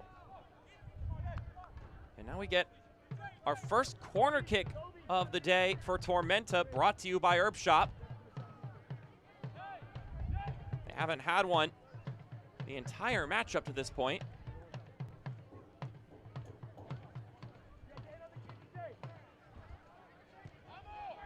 Here's the service, headed straight up by Dangler, and Dos Santos is able to clean up the pieces. Ajay drives this one inside, and it's cleared out for another throw.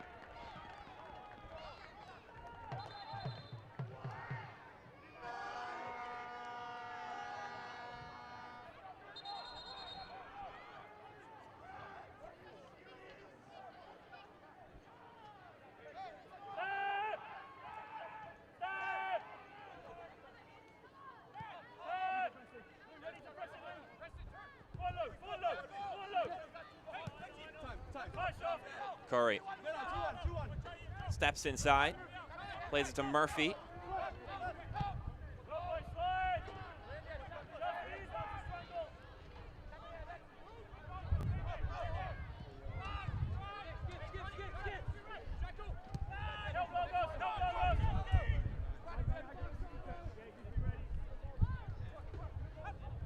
Here's Curry once again. Knocked away by Heel. Will be cleared all the way up the pitch. Otieno will most likely opt to play this back to Hara, and that's what he will do.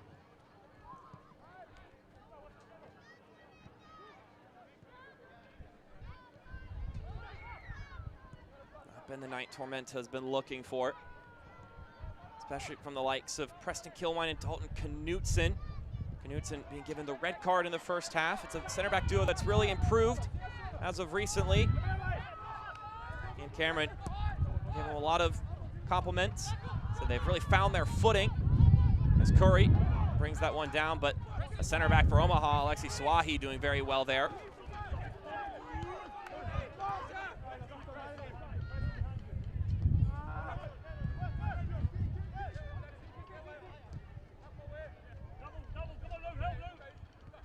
Amo back to Curry.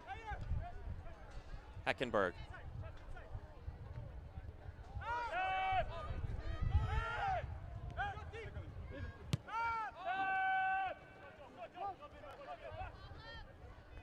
A goal in the first half from Steven Dos Santos, where he was able to pick up the pieces and clean up after a heated shot from JP Skeers.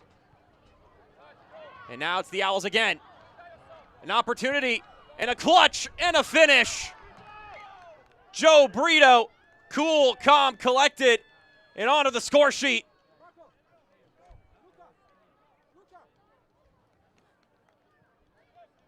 Make it 4 on the evening for the Owls. Make it 5 on the season for Joe Brito.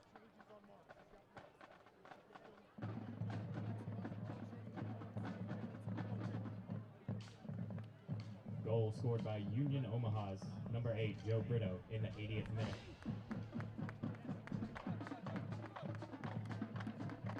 Shrugs off the man, had the chance to shoot there. Instead holds on to it and then tucks it home. Substitution for Union Omaha in the 80th minute. In number 6, Giovanni Willis. Out number 9, Pedro Dolabella. So Joe Brito came on as a substitute here in the second half and is one of many players on this Omaha team who have the ability to find the back of the net that maybe aren't the #1 targets of concern for other teams on the defensive side. But hey, he is more than capable. I mean, 5 goals, that's not by coincidence. Another substitution for Union Omaha. As Pedro Dolabella leaves the game, Shivani Willis steps in.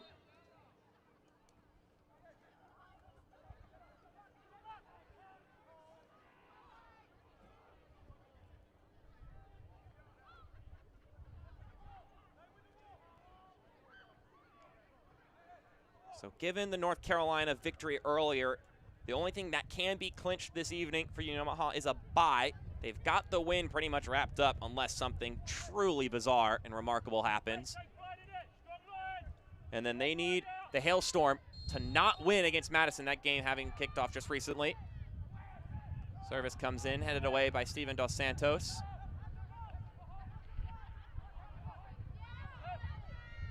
So another 4-goal showing for the Owls.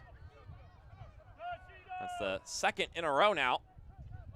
4 goals on Wednesday, 4 goals on Saturday.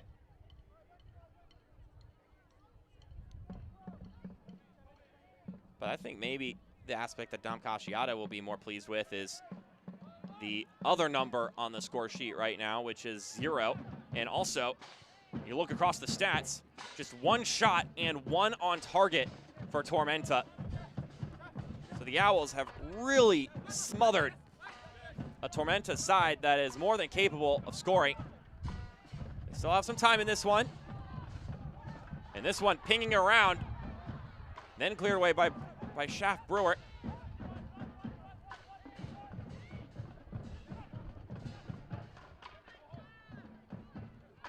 For a moment there, I thought it was going to be an immediate commentator's jinx. Otieno chests it down. Still with it, Otieno. And Mastrantonio gets the touch on it. And it'll be out for another Herb Shop corner kick. All right, fans, get loud and stomp your feet for a Tormenta FC corner kick.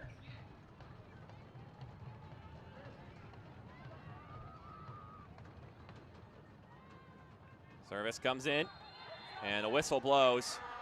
So although it went through the hands of Rashid Nuhu, it won't amount to anything.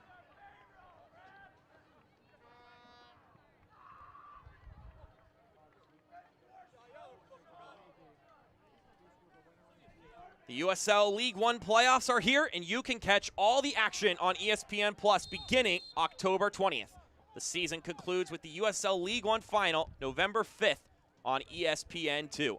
The Owls, you know they're going to be in the playoffs. Already clinched a spot and are looking to lock up a bye. And they have the aspirations of being one of those 2 teams there on November 5th. Definitely be worth checking out.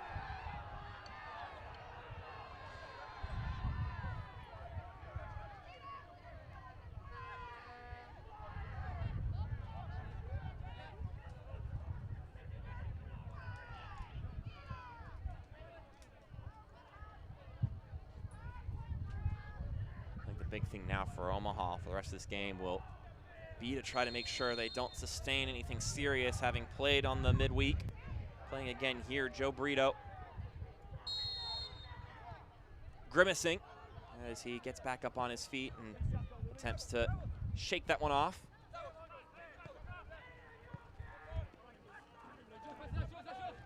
This is an Owls team that had more draws than any other result before this ridiculous run of form got started.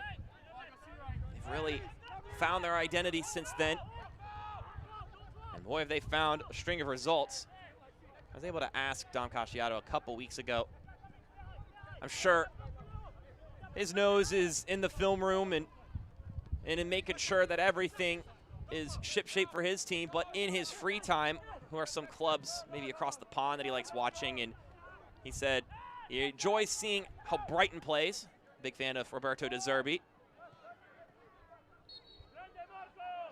I mentioned he is a Tottenham fan growing up, but that's been a bit rough recently. But now it's flipped the script since he was able to tell me that they're sitting atop the table. It was hard to watch early in the season, but the fortunes have changed since then. So I'm sure he's feeling a lot better about the Spurs. You know, Brighton sitting in 6th place, so they're not doing too bad themselves. They don't exactly have the notoriety of that of Tottenham, so up to bat with all the big boys in the Premier League is always impressive.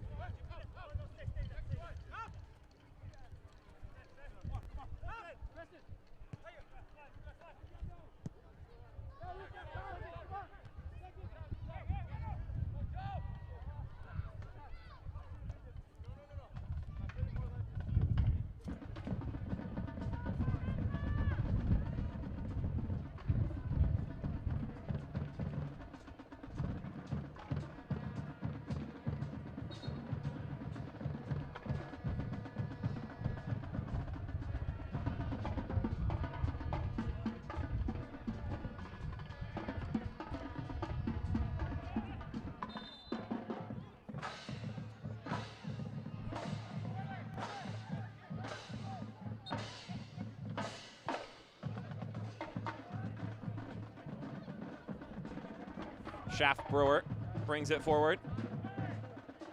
Makes over to Luis Heel. Squares it inside. Dos Santos just wide of the post.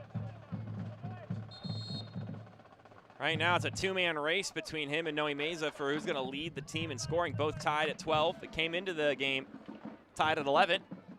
But both have found the score sheet.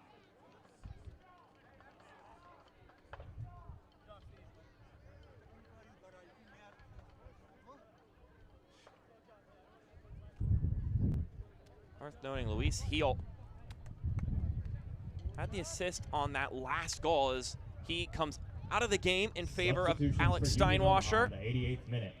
In number 44, he now has 9 assists on the season, which puts him Steven Dos Santos. In number 12, into Eddie second Gordon. place in Out that number regard 20, Luis in Hill. all of USL League One going into a final weekend of the season.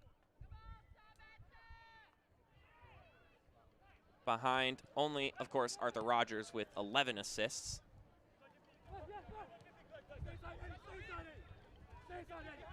Go, go, go.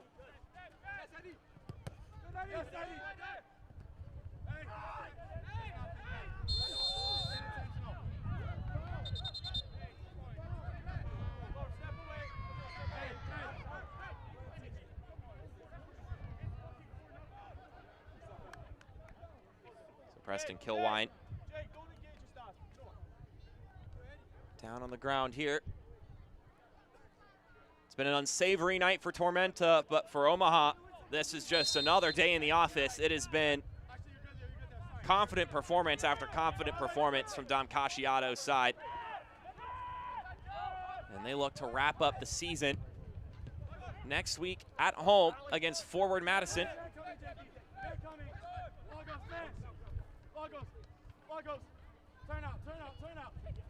Or excuse me, not at home, on the road to Forward Madison. Which coincidentally means that once this final whistle blows, Tormenta will be hoping Omaha knocks off Madison next weekend. That's of course pending on the fact that Madison does not win this evening. The fourth official has indicated we will have a minimum of 4 minutes of stoppage time. Brito winds around.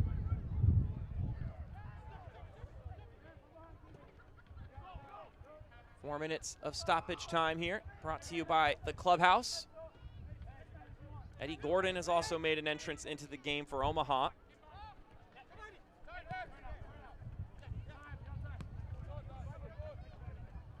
Approaching 20 minutes transpired in Windsor. 0-0 your scoreline between the Hailstorm and Madison.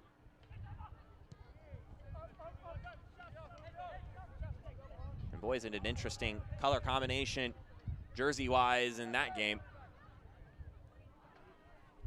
Had a pretty unique one here too, the neon green against the purple. Well, maybe more so a navy blue. Navy blue and let's call that pink, magenta.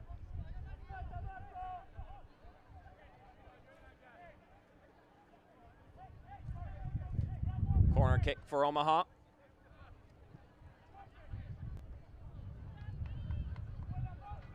Ajay.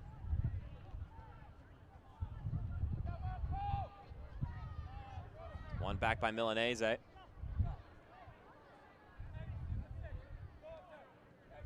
Just a confident Owls performance. This will put them at 62 points, which is going to be a league record.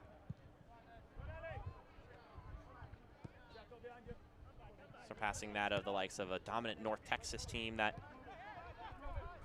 won the first USL League One title. Now granted, 32-game season, but fact of the matter is this Owls team also broke a League One record for wins in a row. So more than deserved in that category. The craziest part about it all is that although they've hit 62 points, they will not have clinched up the Players' Shield. That's just how competitive the top of the table has been this season in USL League One with the likes of North Carolina, with the likes of Northern Colorado. And there was a point midway through the season where it looked like those were the two horses in the race, North Carolina, Northern Colorado, and then we've had the emergence of this team. And since they've emerged, they haven't let up. Not a slip up. Curry trying to drill this one inside and earns a corner kick for a side with a minute going.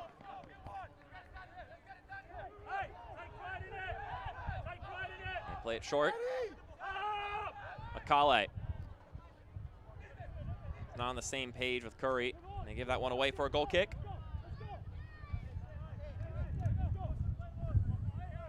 So for Tormenta fans, a Madison draw does not eliminate you. A Madison win does.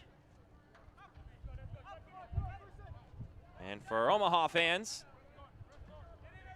a Hailstorm failure to win means you are guaranteed to not play the first weekend of the USL League One playoffs. Again, 62 points and you haven't guaranteed a bye yet, just goes to show you. 3 huge contenders. Even though Omaha hasn't lost in forever, neither North Carolina or the Hailstorm are shabby opponents either. Ajay into the middle. Murphy couldn't quite keep his clutches on that one. And Alejo Glume's whistle. Finals. And the Owls continue to be red hot here. A 4-0 drubbing of Tormenta on the road. 0, Union Omaha 4. And that'll do it here. They've got 62 points on the season now.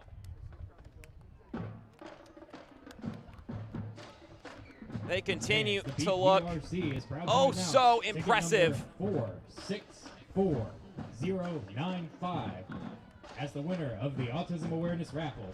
If this is your ticket, please go to the Joe Brito goal to wrap things up in the 4-goal tally for the Owls. Number is 464095. What a performance from Dom Cacciato's side. Truly authoritative. As we step aside for our break, when we come back, we'll recognize our man, play, save of the match. We'll have some of the highlights and the stats, and then we'll send you home here on ESPN+.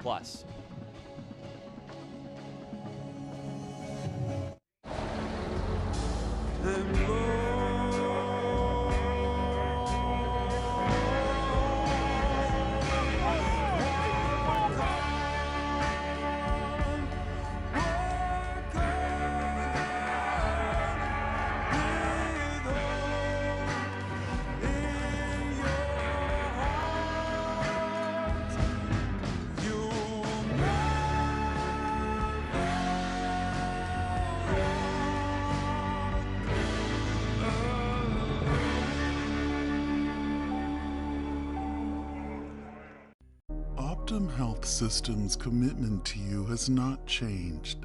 Unmatched safety and compassionate care. Others may talk about the new normal, but at Optum Health System we've always provided high-quality, personalized care safely. If you have recently delayed your care, we want to reassure you we are prepared to care for you. Our absolute commitment to safe, high-quality, personalized care is stronger than ever. We welcome you back to Optum Health System. 4-0 your score line. Here is our save of the game, brought to you by Vision Source. It's also our play of the match, brought to you by Bullock Solutions. Pablo Jara with the bottom half of his body denying Steven Dos Santos. Also like to acknowledge our man of the match, brought to you by Galactic Comics, which is Jake Dangler. And now, here are your full-time highlights, brought to you by Galactic Comics. And it started in the 13th minute with Steven Dos Santos putting this one away. Dos Santos playing cleanup crew there after the great shot from JP Steers. And then the red card given to Dalton Knutson. He's grabbing Steven Dos Santos there, denying a clear goal-scoring opportunity, straight red, which means he has to go home. And then in the second half, Lagos Kunga comes alive. He connects with Noe Meza, who gets his 12th goal of the season, returning back from injury. and back in the starting lineup, Noe Meza. Now he's been scoring coming off the bench, but now he's scored whilst also being in the starting lineup. And then Lagos Kunga getting his first goal with Union Omaha right after getting his first assist with Union Omaha, separated by 1 minute at the most. You can see him here, a slippery guy with the ball at his feet. And then he sneaks that one by Pablo Jara. There would be one more goal, Joe Brito putting that one away, but just look at that disparity, just sheer domination from the Owls. Now, of course, in the second half, they had the entirety of it up a man, but only allowing one shot on target, one shot in general, is just truly impressive from Dom Casciato's side. They continue to be dominant here and are looking white hot going into the postseason. They're getting closer to acquiring that player shield, and they're getting closer to acquiring that bye going into the playoffs, but it's not wrapped up yet. Again, we recommend you checking out Madison in Northern Colorado. Still about 60 minutes left to go in that game. But next weekend, it's a road trip to Madison for the Owls, a road trip to Charlotte for Tormenta. Their hopes are not dead just yet, but now it has taken another hit here in their final home game of the season. For our entire broadcasting crew, I'm Mark Schoenster. We thank you for tuning in, and we'll see you next time on ESPN+.